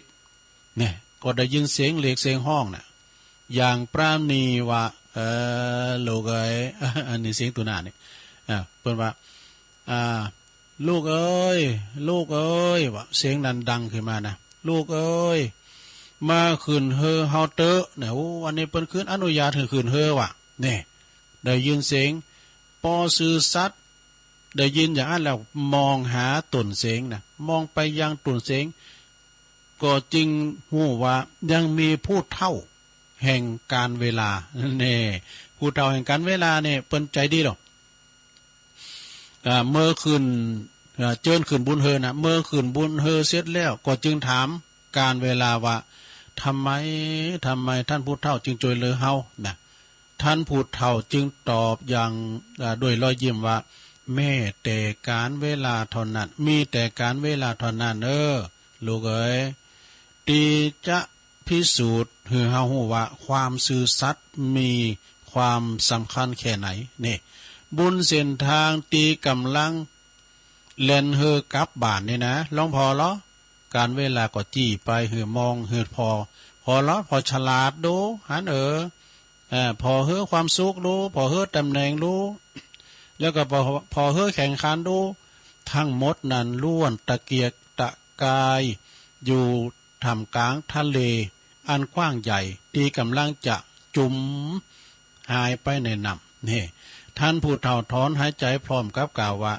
หากไร้ซึ่งความซื่อสัตย์นะหากว่าไผไร้ซึ่งความซื่อสัตย์ฉลาดก็จะทำลายตัวเองในที่สุดแล้วก็ความสุขก็จะอยู่บัดจี้หลังนี่แล้วก็ตำแหน่งก็อยู่ท่ามกลางเสียงสาปแช่งแล้วก็แข่งขันแข่งขันก็จะเป็นจะได้เป็นแค่ผู้พ่ายแพ้สุดท้ายแล้วมีแต่ความซื่อสัตย์เท่านั้นที่จะอยู่เป็นความอมตะนิรันดร์การจบสถาเอาละจบไปละสถา ฉลาดกับซื่อสัตย์มาเป็นจะได้แปลว่าเป็นนิทานของใจเป็นขอคิดนะลงนะเป็นขอคิดเล็กๆน้อยก่อนเราสู่จู้กันฟังฉันปีน้องจบลงไปแล้วสดาญาโยมดังหลายต่อไปนี่เอานี่มาวามกัมเนาะผมพ่อยาวก่อนนะอาจารย์พระครูประสงค์มาเปิ้นว่าหมอสั่งยามาหือ5 เม็ดเนอะ5 ชุดหือกินทุกวันวันละ5 เม็ดวะวันละ5 เม็ดยาความดันก็ตุมใจยากินแล้วอาการจะดีขึ้นวะนะเลยขอแบ่งถึงกับปีน้องๆญาติโยม อันนี้นะยาเม็ดที่1อย่างฟองยาเม็ดที่1นั่นก็คือนั่งสมาธิอย่างน้อยวันละ15 นาทีตื่นเจ้ามาหรือว่าก่อนนอนก็ได้นี่ยาเม็ดที่1นะภาวนาได้ลงเด้อยาเม็ดที่2เหรอยาเม็ดที่2นี่ยาเบาหวานบ้าใจยาเม็ดที่2นี่ออกกำลังกายวะหือเหนื่อย แต่บ่หือหน่อยหนักเกินไปอัตราการติ่นของหัวใจเนี่ยอย่างน้อย150 นาทีต่อสัปดาห์วะ ต่อสัปดาห์กันนี่แล้วก็ยาเมติ3นะ5 เม็ดนะยาเมติ3ลดการกินของมันแป้งน้ำตาลลงนะกินผักผลไม้หืนนักขึ้นสุขภาพจะแข็งแรงขึ้นนะยาเมติ4แล้วยาเมดิซินนอนหือได้7 ถึง 8 ชั่วโมงต่อคืนขึ้นไปถ้านอนบ่หลับนะหือนอนรับสอมแต่กลางวันหืนรับสดเสริญกลางวันอย่างน้อย15 นาทีหรือว่า20 นาทีนี่ก็มีประโยชน์นะยาเคสนะว่ายาเคสเวลานอนยังบ่ได้แล้วนอนไปเถอะนะอย่าไปคิดมาก ยาเมติหาเนี่ยลงยาเมติหาก็คือยาพาราว่าบ้าใจคบเพื่อนนะยาเม็ดที่5คือการคบเปิ่นดีสังคมดีเฮาก็จะมีความสุขการคบคนที่บ่ดีหากหลีกเลี่ยงบ่ได้ก็หากหลีกเลี่ยงบ่ได้ก็เขาทำใจว่าเมตตาไปเถอะนะทำใจเขาก็เป็นคุณเป็นเปิ่นตุกเกิดแก่เจ็บตายอย่างเฮานี่แล้วนะเขาก็ต้องลำบากลำบนมีเงินมีทองต้องรักษาญาติพี่น้องที่เปิ้นเจ็บป่วยเหมือนกันนะสุดท้ายตัวเองก็เจ็บป่วยแล้วก็ตายจากกันไปเช่นเดียวกันกับเฮาเหมือนกันทุกคนนั่นแหละอภัยเมตตาใจเฮาสบายเองนะการคิดแค้นคนอื่นเหมือนกับกืนยาปิดว่ะนะแต่ต้องการเขาตายเขาก็บ่ตายหรอกเฮาน่ะสิที่จะเจ็บนักดังนั้นอย่าเครียดแค้นชิงชังอภัยไปและเมตตาทำเป็นทำตีเฮาเจริญรักษาตัวเองจริงๆนะแต่อย่าแต่คนอื่นพลอยได้ประโยชน์ไปตัวนี่พอหอมขีดเขียนเขาเนาะสรุปตัวยานี่ก็อย่าลืมนะกินกันทุกวันยาภาวนาก็ดียาอย่างต่างๆประวันเริ่มต้นชีวิตใหม่ได้ทุกวันด้วยการคิดดีทำดีพูดดีและก็ตั้งใจที่จะเป็นคนดีเนี่ยจงใจความหักตัวเองจันนะความหักตีบัดใจตีบัดจริงใจเนี่ยชีวิตมีขึ้นมีลงยามขึ้นอย่าหลงยามลงอย่าท้อนะอันนี้นะอดีตก็คือความจริงที่ลบบ่ได้เกิดขึ้นแล้วและผ่านไปแล้วนะคำว่าอภัยนี่แหละนะทำใดคือถ้าทำใดนะคำว่าอภัยถ้าทำใดคุณที่มีความสุขที่สุดก็คือตัวเราเองเนี่ยคนฮักนะเพราะว่าคนรักที่ไม่มีนะข้อเสียเลยบนโลกนี้ไม่มีเนี่ยคือว่าเราต้องหักกันแป้งกันไว้ความสุขละความสุขนั้นก็หาบ่อยากอาจปิ้นเฮาตีตั้งเงินขายหืออยากนี่จงใส่ใจกับคนที่ยังเป็นว่าจงใส่ใจกับคนที่ยังอยู่จงเห็นหูกับคนที่เลือกเดินจากไปบ่มีไผจะมาเปลี่ยนแปลงตามวันเวลาที่ว่าตุกนั้นเพราะตุกบ่หายหรือว่าเราบ่ปล่อยบ่ว่างนั่นเองปล่อยวางสิ่งใดบ่ตุกจากสิ่งนั้นนี่ความสุขณปัจจุบันจบสดาญาติโยมขอบคุณอาจารย์พระครูอภิวัฒนวิกรมเนี่ยประสงค์ขอความดีๆเนี่ยมาให้สดาญาติโยมได้ฟังที่จริงสดาก็ได้อ่านกันหมดแล้วนะแต่ว่าปู่ย่าตายายเปิ้นมีลายเปิ้นก็ไม่ได้อ่านลุงก็อ่านให้ฟังกันเนาะเอาประกาศข่าวสารงานบุญสักหน่อยเนอะสดานะเกี่ยวกับการข่าวมรณกรรมเนอะเนื่องจากคุณปออุ้ยหอมเนี่ยปอน้อยนะสิทธิวงศ์อายุเป็น83 ปีโยมเป็นโยมบิดาของพระครูสมุวิสุวัตวรกิจโจนะเจ้าอาวาสวัดฝายหินผู้อำนวย ผู้อำนวยการสถานีวิทยุนะคืน104.50นะวัดไฟหินนี่นะเปิ้นได้แก่กรรมถึงแก่กรรมไปเมื่อวันที่20มกราคม66มาแล้วนะซึ่งเปิ้นกำหนดบำเพ็ญกุศลศพในวันที่22ถึงวันที่24ตั้งศพไว้ที่บ้านเลขที่106หมู่7ตำบลปงยางคกอำเภอห้างฉัตรจังหวัดลำปางวันที่25และก็26มกราคม66ในเปิ้นตั้งศพไว้ที่วัดปงใต้วัดบ้านปงใต้หมู่7ตำบลยางคกปงยางคกอำเภอห้างฉัตรจังหวัดลำปางเด้อเปิ้นจะชาปนกิจศพคือหลากพระศาสตร์เคินพระศาสตร์ไปสู่สุสานป่าจ้าวันเนี้ยนะวันที่26นะเวลา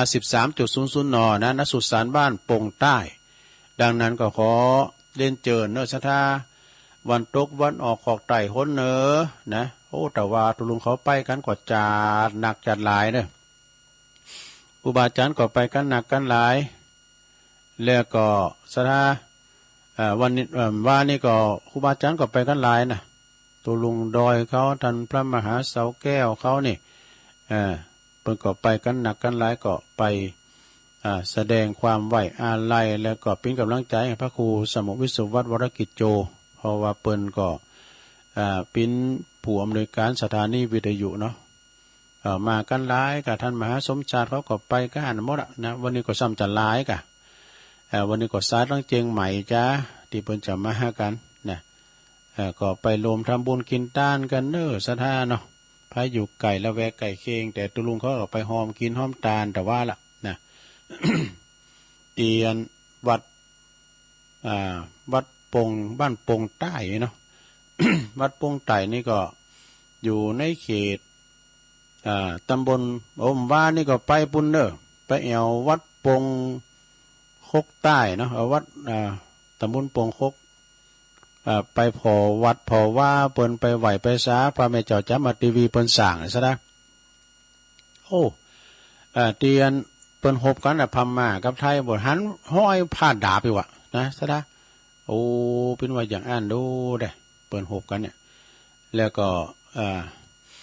จากหันไปเนาะไปวัดปงยางคกเปิ้นเป็นวัดเดียวกำลังแปลงซุ่มโอ้วัดตำพุนเปิ้นโซซุ่มประตูนะลงเด้องามบ่เนาะแต่ละวัดเขาผ่านไปนะ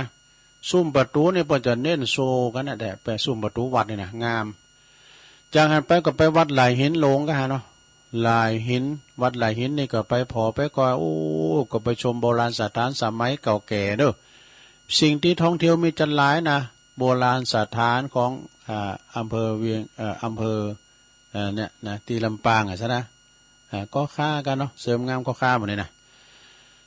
ก็ไปถ่ายรูปมาพร้อมสังพองแล้วก็ปิกมากันพอคำพอหมื่นไปพอตีนี่อันป่าไม้นะป่าเฮ็ดนะป่าไม้นั่นนะที่อาจารย์มหาเป็นนำไปนะอันนี้ก็เป็นด้านเหล่าของฟังเนาะสดาเนาะอันนี้ก็จบไปสถาญาโยมทั้งหลายเอ้ยว่าก็รถตู่ของอาจารย์พระครูสมเด็จธรรมเสวีนะไปกันไปแสดงความอาลัยกับปุณแถมเนาะสถาก็ตุเจ้าพนายก็หนักกันวันนี้เปิ้นก็จะลากพระศาสตร์ก็ปากันไปเน้อสถาเน้อมีดำกำเนาะสถา อันนี้ท่านพระอาจารย์อรุณโชติปัญโยนะรักษาการเจ้าวาดวัดโสภณารามวัดตุลุงทองเปิ้นก็ขออนุญาตเนาะเรียนเจิญประกาศข่าวสารงานบนฝากให้ตุลุงประกาศครับก็ยังไกลอยู่เรียนเจิญผู้มีจิตศรัทธาใจบุญเป็นบุญกุศลทุกท่านนะได้โลมทำบุญงานพระราชทานเพลิงศพพระครูวรธรรมวิรัตนะหรือว่าอดีตเจ้าอาวาสวัดโสภณารามหลวงพ่อคำมูลวรธรรมโมเนี่ยตุลุงคำมูลเป็นลูกศิษย์ของตุลุงทองตำบลเมืองแก่ตำบลดอนแก้วอำเภอแม่ริมจังหวัดเชียงใหม่เด้อคนจะเริ่มปุ่นมีนาเก่า10 11 12 13มีนาคมปุ่นน่ะรวมทำบุญได้ตามเจตนาเพื่อว่าพระเจ้าหับพินเจ้าภาพสังฆทานถวายพระสงฆ์จำนวน100 ชุดอันนี้สังฆทานนะชุดละ 1,000 บาทเนาะแล้วก็ปัจจัยถวาย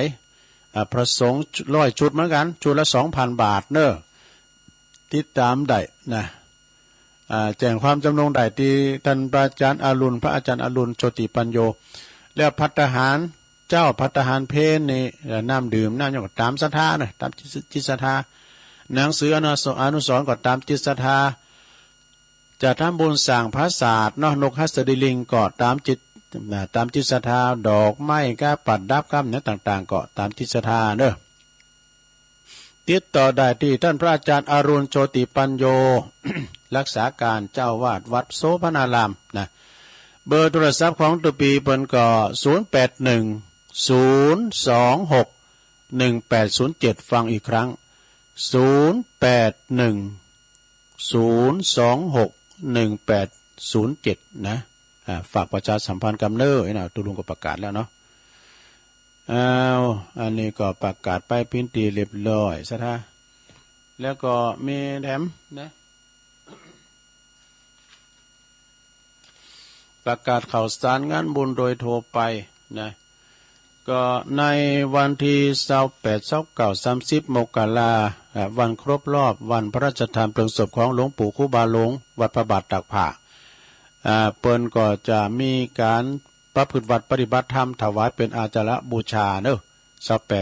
28-29-30 มกราเนี่ยนะก็ปากันไปอันนี้ก็คุณแม่จันศรีบันกอกฝากประกาศมาเนาะวันที่14 กุมภาเนอะ14 กุมภาของงานสงน้ำประจำปีของวัดทาศพเศร้าอำเภอแม่ทาเนาะโดยเมตตาบารมีธรรมอาจารย์พระครูวิรกิจสถาพรเจ้าคณะตำบลแล้วก็ปนั้นปั้นอินมาศเด้อฝากประกาศมานะฮะก็ไปกินไปตามสงน้ำประทานกันเด้อแล้วก็วันที่5 6 7 8นะกุมภา66นี่ก็งานปล่อยหลงเฉลิมฉลองเสนาสนะศาลาการประเรียนแล้วก็ห้องน้ำวัดหลังธรรมเด้อตำบลสองแควอำเภอดอยหล่อเฮาเนี่ยนะ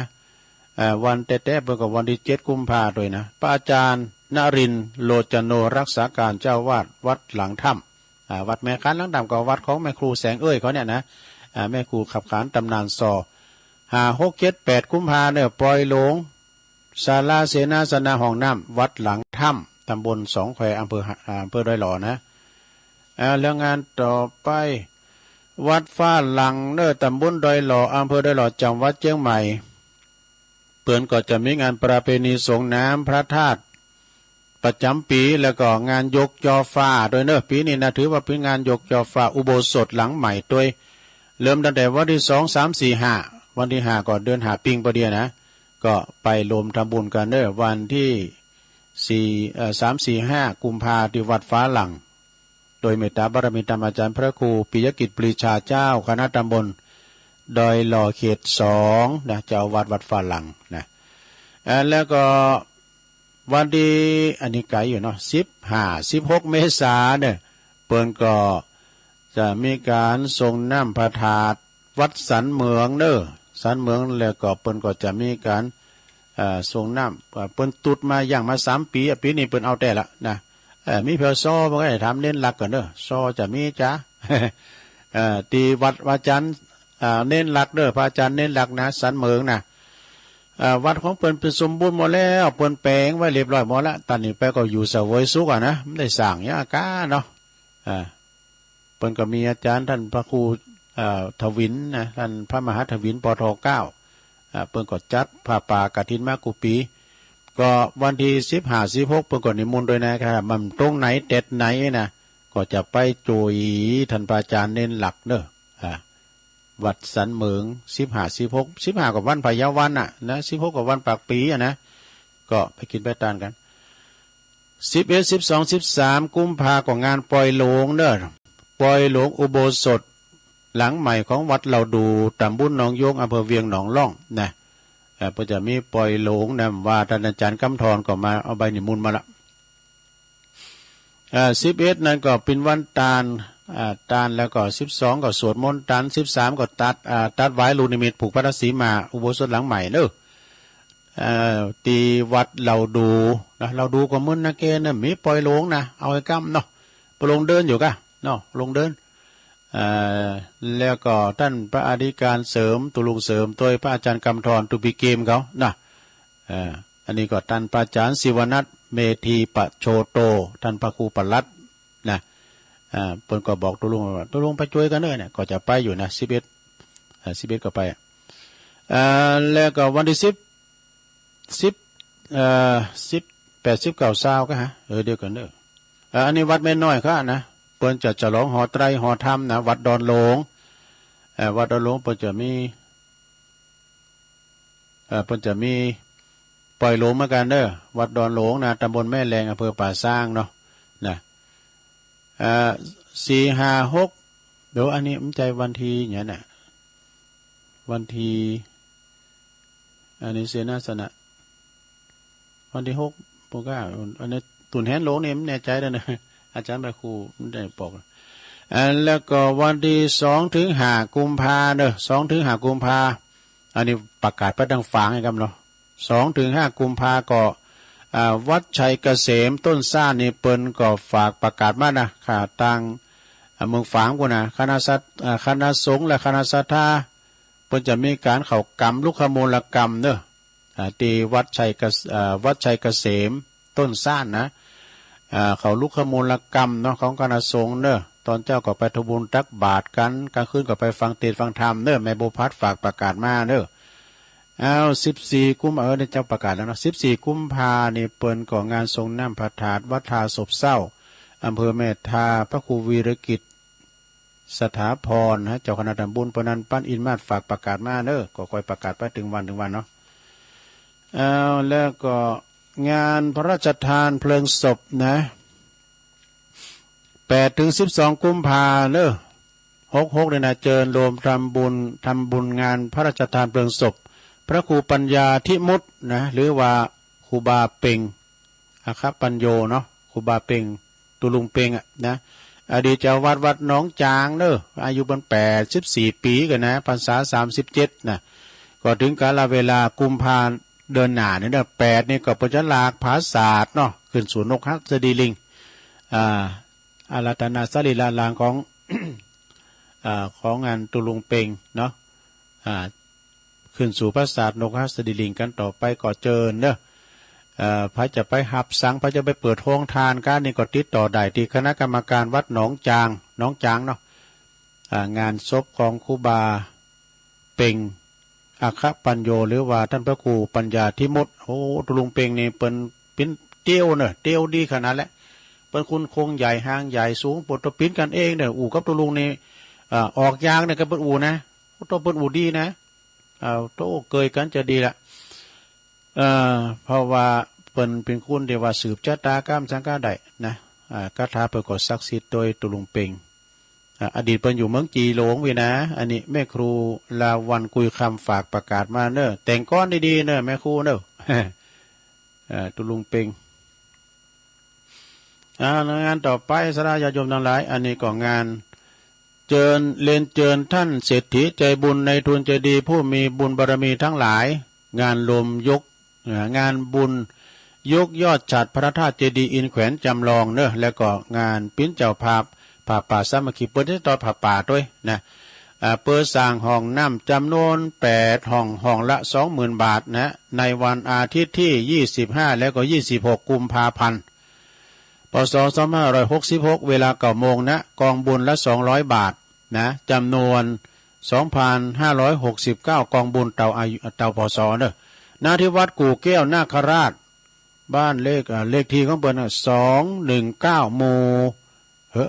ไม่หมู่กะบ้านวังสวนกล้วยแล้วก็บ้านตาไม้นะบ้านตาไม้ตำบลนั้นเพียงอำเภอป่าซางเด้อวันที่25นี่ก็เป็นวันเสาร์ก็คือตกแต่งดาตลอดวัน26นั้นก็เป็นวันมงคลจะได้ยกยอชัดพระธาตุเจดีย์อินแขวนจำลองโดยแล้วก็ตอดผ่าป่าโดยเวลา9 โมงเจ้าภาพคณะสายบุญแต่พร้อมกันที่วัดเนอะแต่ละสายนะครูบาวันนี่ปารมีเป็นแห่งแก่กล้าได้10 โมงก็พิธีสืบชะตาหลวงด้วยเนอะโอ้พระจะไปสืบชะตาหลวงก็เจอเนอะที่วัดกู่แก้วนาคราชตำบลนันดิบนะสืบชะตาหลวง10 โมงครึ่งนี่ก็จะได้ยกยอดชัดบรรจุหัวใจพระธาตุเจดีย์เจดีย์อินแขวนตัวนะ11 โมงก็ถวายภัตตาหารเพลแด่พระสงฆ์นะ ประธานที่ปรึกษาท่านพระอธิการวีรชัยอิทธิธารีนะฮะพระอธิการวีรชัยอิทธิธารีหรือว่าครูบาวันเจ้าวัดวัดกู่แก้วนาคราชนะประธานที่ปรึกษาก็มีปหลวงมานพขันนาแลนะตุลุงกี่วาพิษขันนางแล ขันนาแลนะนามสกุลของปหลวงมานพขันนาแลผู้ใหญ่บ้านวังสวนกล้วยหมู่12ปหลวงนิกรดำปวนผู้ใหญ่บ้านท่าไม้หมู่ที่13ปหลวงนิกรนี่ปิ้นได้คุยอย่างโคโซก็ได้ปิ้นปุจจานก็ได้แล้วก็ปครูคำมูลธรรมขันธ์อันนี้ก็เป็นวิยาวัจกรสบตวันลบณอุโมงค์เนี่ยสบตสมพรเมฆโพธิพร้อมกันนั้นก็ศรัทธาก็ไปกินแม่ตาลกันที่วัดกู่แก้วนาคราชเอาทำงานหนึ่งอันนี้วัดสันติริมปิงนะโยมนะหนองปลาสวายอันนี้เป็นลมทำบุญเนี่ยขอเชิญลมบรรดาทำบุญประเพณีส่งน้ำพระพุทธรูปพระบรมธาตุและก็พระและอนุสรณ์อนุสาวรีย์กูนะท่านพระครูบาเฮินสิริวัฒครูบาเฮินสิริวิชัยโยแล้วก็ท่านพระครูพิพัฒน์จันทวงศ์อดีตเจ้าวัดวัดสันเจดีย์ริมปิงณวัดสันเจดีย์ริมปิงตำบลหนองปลาสวายอำเภอบ้านโฮงจังหวัดลำพูนตั้งแต่วันที่9แล้วก็วันที่10เนี่ยกุมภาเก่ากับ10กุมภาเนอะเนื่องโดยว่าวัดนี้เพิ่นก็มีงานย่างกันไป3 ปีเพราะว่าโควิดสถานการณ์โควิดเนาะแต่ว่านี่ปอน้อย วันซื่นกันเนาะปอน้อยปอนั้นเขามาดอกปอน้อยปอนั้นเขาเพิ่นมา2คนเนาะก็ว่าเพิ่นก็เอิ้นมาอันนี้ทุลุงยอมใช่กะแม่นกะเนาะอีพ่อฟังถึงวันเพิ่นมาปะแฟนคลับที่นี่วะวันจันทร์ที่9นั้นก็เป็นวันตกแต่งด้านสถานที่เนอะวันที่10นั้นก็เป็นวันเดือน5เป็นวันแฮมหาค่ำเดือน5เนอนะ9 โมงนั้นก็โหวัดโหว่าก็ต่างๆก่อนน้ำทยทานเข้าวัดตลอดวัน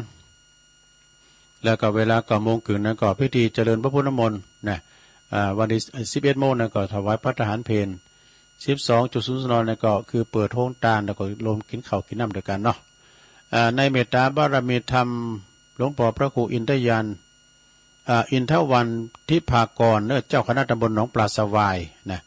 ในบันเทิงมะยองอันนี้กำนันตำบลหนองปลาสวายนายบุญปานอินตะแก้วนี่ผู้ใหญ่บ้านหมู่2หนองปลาสวายในบันเทิงย่ายองนี้ผู้ใหญ่บ้านชื่อซ้ำกันนะสันเจดีย์ริมปิงแล้วก็นายน้อยตาทองอันนี้ผู้ใหญ่บ้านหมู่ที่8บ้านปากร้องเนี่ยขอเชิญนะสดายโยมเนาะ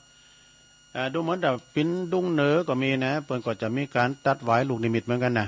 ข่าวสารงานบุญก็ประกาศไปเลยเนาะสดาเนาะเป็นการกระตุ้นการทำบุญนะวัดไหนเนาะเป็นการกระตุ้นการทำบุญพี่น้องแต่เมืองฟ้าก็จะดูโอ้บ้านเก่าเขาแต่มีจะร้องเฮ้ยนะเปิ้นก็จะมากันนี้ เราดูจะมิจะร้องก็อย่านะขอมากินมาทานกันเนอสดาญาติโยมทั้งหลายต่อไปตัวลุงก็จะขอตักตังลายซะหน่อยนะโยมนะตังลายมีไผ่ของจ้าก็คุณแม่จงดี ตั้งเนื้อตั้งนี้บ่หนาวเด้อแม่จงดีเชื้อกันทาจากเมืองฝางเนาะแม่ทองคำแม่ทองคำได้เดียวกันวันพุธนี้ก็คณะสงฆ์ผู้จัดรายการก็ดีคณะสัตยาโยมก็จะไปโลมกันที่มจรลำปางเดี๋ยววันพุธนะจะไปชันเพลปุ่นเนาะนะพวกนี้ก็จะไปกันหลายอยู่นะเสาร์7แล้วก็เสาร์8นี่จะไปหอมปอยปุ่นที่บ้านของคุณโยมพันนิตาพรหมมินบ้านยังก็นี่นะบ้านสันปัดต้องไงกะจือปุ่นนะแล้วก็ครูบาอาจารย์จะมากันหลายตังปุนก็มีท่านครูบาดอยครูบาแดงตุลุงแดงครับชลทานพิทักษ์เข้ามาหมดพระมหาเสาแก้วเขาทางเวียงป่าเป่าก็จะมากันหลายนะบุญดอยสุเทพก็อาจารย์โหน่งเขา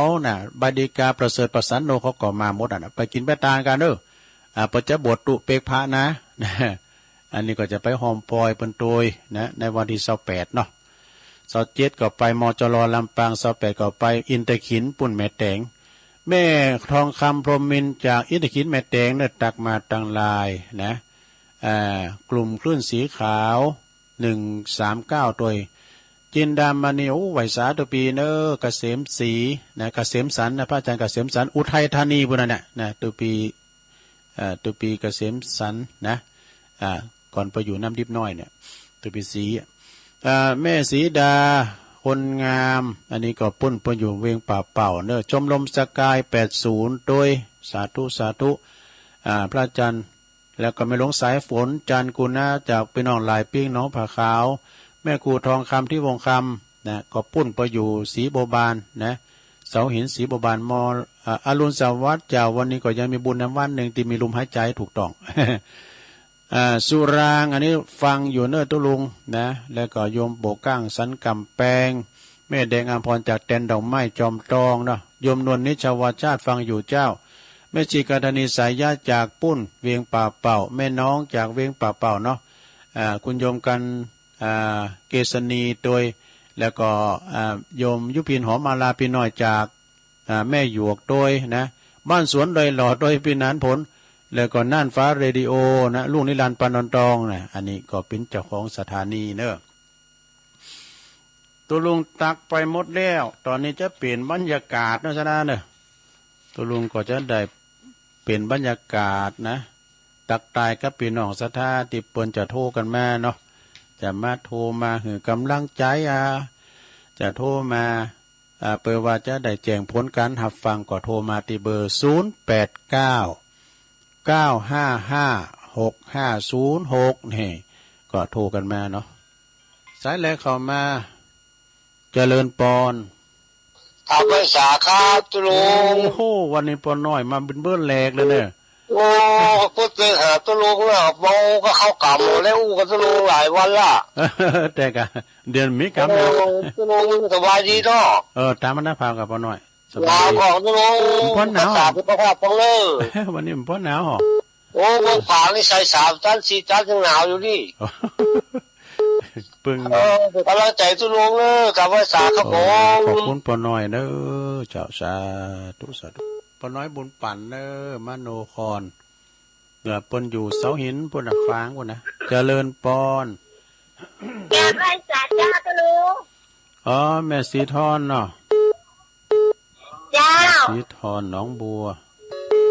ใส่ปากกาชัดเจนที่แน่วันนี้นะชัดเจนดีเนาะเจ้าพระบาทอุดมเจ้าแน่นอนพระบาทอุดมเนี่ยอยู่ดีมีสุขเนอะเจ้าไว้สาจ้าอนุโมทนาใจปากการก็มาแล้วฟางก็มาแล้วเจริญปอนไว้สาเมืองกลางปอบุญมีห้องมะนาวเขาไม่ทำมะนาวไม่กล้าลูกก็ไว้อย่างนี้ตอนนี้ก็มันอยู่ในห้องกระจกนะครับอุ่นก็เลยอุ่นนะออกไปด้านนอกก่อนหนาวก็ได้ผมองศามันแหละนะครับคิมโอซามันแหละชัดเจนในเรื่องลุงเด้อเป็นเรื่องลุงเด้อไว้สาวันนี้ก็กรมพัฒนาชุมชนเปิดก็จะมาตอดผ่าป่าเปิดทั้งเปิดแนวแต่เปิดใจอาศัยสถานตีนิ่มได้วัดประธานได้น้อยตอดผ่าป่าเขากลุ่มเปิดนะกะท่านนายอำเภอก็จะมาเนอะวันนี้นายมาเปิดงานด้วยนะวาสนาบุญทำช่วยนายอำเภอดอยหล่อเจริญปอนเจ้าแก่ไว้สาจ้าตุลุงไม่สุกเกี้ยวศิลาพรสิเตี้ยมะม่วงหะปูนเด้อวันนี้ต้องมีบุญแถมวันนะตื่นขึ้นมาก็ได้ยินเสียงน้ำเสียงธรรมจากตุลุงเด้อฟังตุลุงก็เมื่อแต่เจ้ามาแล้วเด้อเจ้าก็เมื่อเพลงแล้วเจ้าโอ้ฟังแต่เพลงมาแล้วเนาะตื่นเจ้าแต่เจ้าฟังกันนักกันไหนนะตุลุงฟังกันนะทุกฝั่งทางเรือนเด้อขอบคุณเนอะชัดเจนดีนะตุลุงขึ้น98อยู่75ว่าต้องซักนะชัดเจนนี่เลยเด้อเจ้ายินดีครับเจ้าหน้าที่เนอะก็เขียวสัญญาณขอบคุณเนอะสุขภาพเด้อตุลุงสาธุเจ้า0899556506เจริญปอนการนมัสการเจ้าติดกันมาได้มาสุกแก้วเหมือนกันเจ้าอันนี้สีโพธารามเจ้าแม่ฟังสมองตุลุงไปได้แล้วเจ้าโอ้ฟังเจ้าได้ลุงเพลงอย่างฟังหมดเลยเจ้าเพลงเก่านิมนต์นะเนาะเพลงอมตะนิรันดร์การทูลเขา สุรพลผ่องศรีเขาเนี่ยมันเพลงเก่าผ่องศรียังมีชีวิตอยู่เนอะทูลทองใจก็90 ปีแล้วยังมีชีวิตอยู่ยินดีแม่สุกแก้วเนอะโอ้สาธุสีโพธารามเนาะอย่างหนึ่งเจริญปอนสาธุแม่อุ้ยอินเนาะอินแม่สาธุแต่ว่านะมันก็มีพิธีนะก็ว่าไม่เจอหน้าแล้วติดอื่นอ่ะน้ามาจับเมื่อคืนก็มาหน้าก็ชัดเจนเลยนะแม่เนาะมันมาก้นที่เจอน่ะเอามาละดีเจวัดสันนั่นแหละโอ้ต้องเด้งขอบคุณอุ้ยอินเนอร์สาธุก็ด้วยกับฟังท่านพระครูต่อจากตัวลุงเนี่ยนะพระครูอภิวัฒนาวิกรมวันนี้วันพัดเนาะเจริญปอนแล้วหลวงพ่อกฤษอ่ะโอ้เย็นเนาะจ๊ะมัน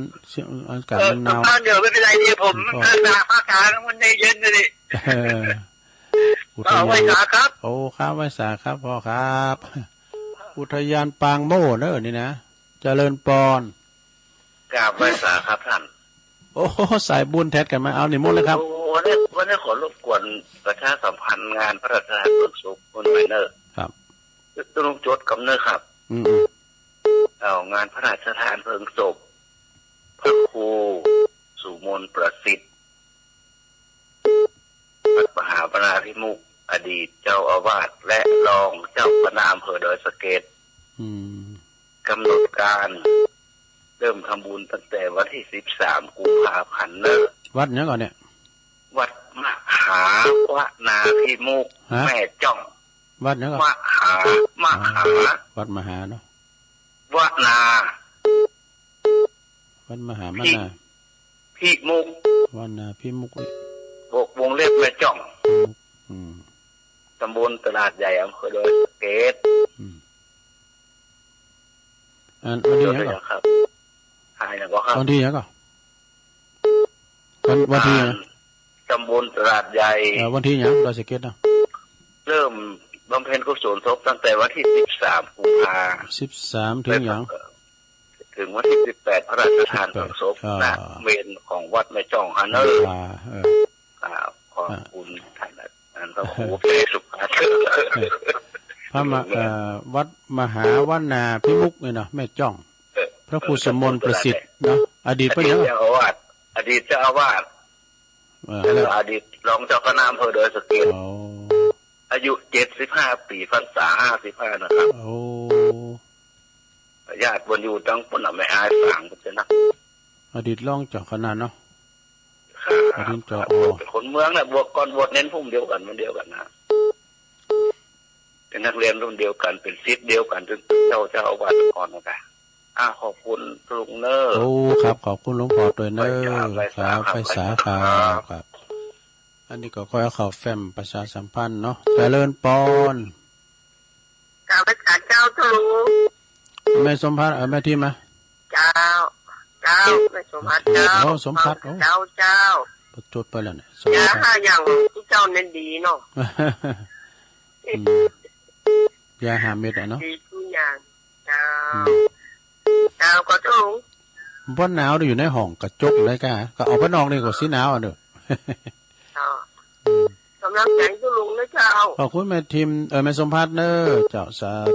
ธุ0899555656วันนี้แม่น้อยที่ไหนก็ได้ก็แม่น้อยกันนัดเจริญปอนเจ้าไว้สาเจ้าทุลุงอุ้ยสาวเนาะอุ้ยสาวคุ้มตะวันฟังทั้งเจ้าแล้วทั้งเปิดเพลงเจ้าเนาะกำลังใจทุลุงเนอโอ้ขอบคุณอุ้ยสาวเนอคุ้มตะวันไปเริ่มมาห้อนหนาวๆนะยินดีเลยนายอนุโมทนาเจ้าสาธุเอามาแล้วแม่น้อยเอาว่าไปเลยเข้าติด2 ตื่นมันรุดเขาเอาไปตำใส่ยังปืนของหมูมาค่ะปูจ้าลุงป่าพี่น้องญาติเปิ้นป้องพี่น้องเอาปีนี้เลินไปตี6 มีนาก็เป็นอันว่า12 ตื่นเจ้า มาค่ะปูจ้ามีมาแบบเบาวันสำคัญเจ้าเป็นวันพระธรรมมีสงฆ์ข้าเจ้าบ่ได้แนะนำนาฟังธรรมพระพุทธเจ้าว่าใดนัดไม้ต่างก่อมาเฝ้าพระพุทธเจ้าปัน200 ปลายโอวาปาติโมกเจ้าพุทธทั้งหลายหนุ่มเฒ่ายิ่งใจจำไว้ในเจ้าคำสอนพุทธะมี80,000 ขันปลายแถม4 ปั้นย่อหรือ3 ข้อตะชั่วทุกอย่างทำดีทุกชนิดทำจิตผ่องใสนี่แหละหัวใจ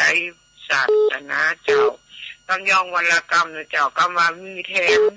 มีแฮมเนาะภาษาไทยแปลว่ามีอีกนะเจ้าไว้สาธุมาโพสต์เอาเบอร์สุดท้ายครับมาเจริญปอนภาษาเจ้าตุลุงสุดซอยเจ้าแม่สาวลากะเจ้าโคตรตานเปิ้นเจ้าตุลุงชัดเจนอยู่เนาะเจ้าฟังตุลุงอย่างนะเจ้าขอบคุณหลายๆเนอะเจ้าไว้สาเจ้าตุลุงอันนี้แม่ทารบชัยประการโอ้มาเดี๋ยวแล้วเดี๋ยวมาครับเจริญปอนเจริญปอนการตุลุงนั่นปอนนั้นอายอ่ะปอนนั้นอายฟังเด้อฟังอยู่เนาะฟังอยู่ตลอดวงสายะตกกรรมมันไม่เอาไงออกมาได้วันออกมาตั้งวันที่2กะไง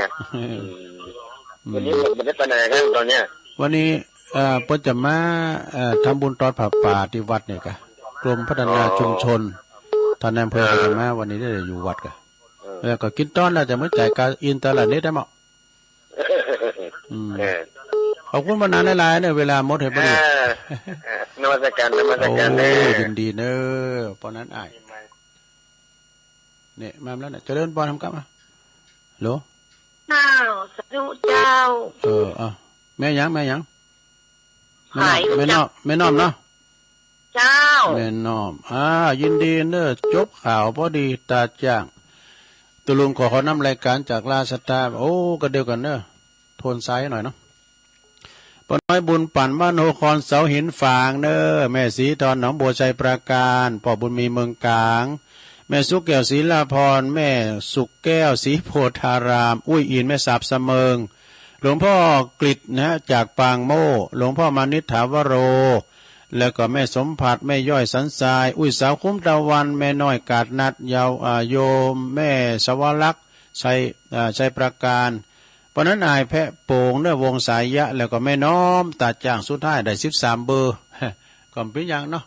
ผูกก็มาเอาใหม่ผูกก็ดอกไว้ให้หน่อยวันนี้ตุลุงก็บริหารเวลามาก็สุดเสียงต่ออีเนอผูกก็ตุลุงก็จะมาเตะทำแอมเนาะอาจจะเสาะสันหาอย่างมามาเราสู่จู้กันฟังสะดาเนาะจากไปก่อนเนอจงดีมีใจเหมือนกันจุโกจุดดันจัตตาโลธรรมาวัฏันติอายุวันโนสุขังปะลัง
วแคว้นแดนไทยนี้มีเสรีสิทธิ์แสดงความคิดเสนอแนะและเหตุผลสื่อถึงกันเข้าใจกันทุกบ้านตำบลวิทยุชุมชนโดยประชาชนเพื่อชุมชนของไทย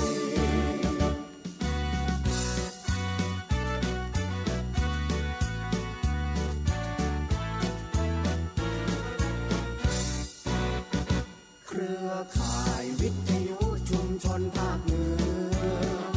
เกิดขึ้นเพื่อประชาชนชุมชนทั่วไป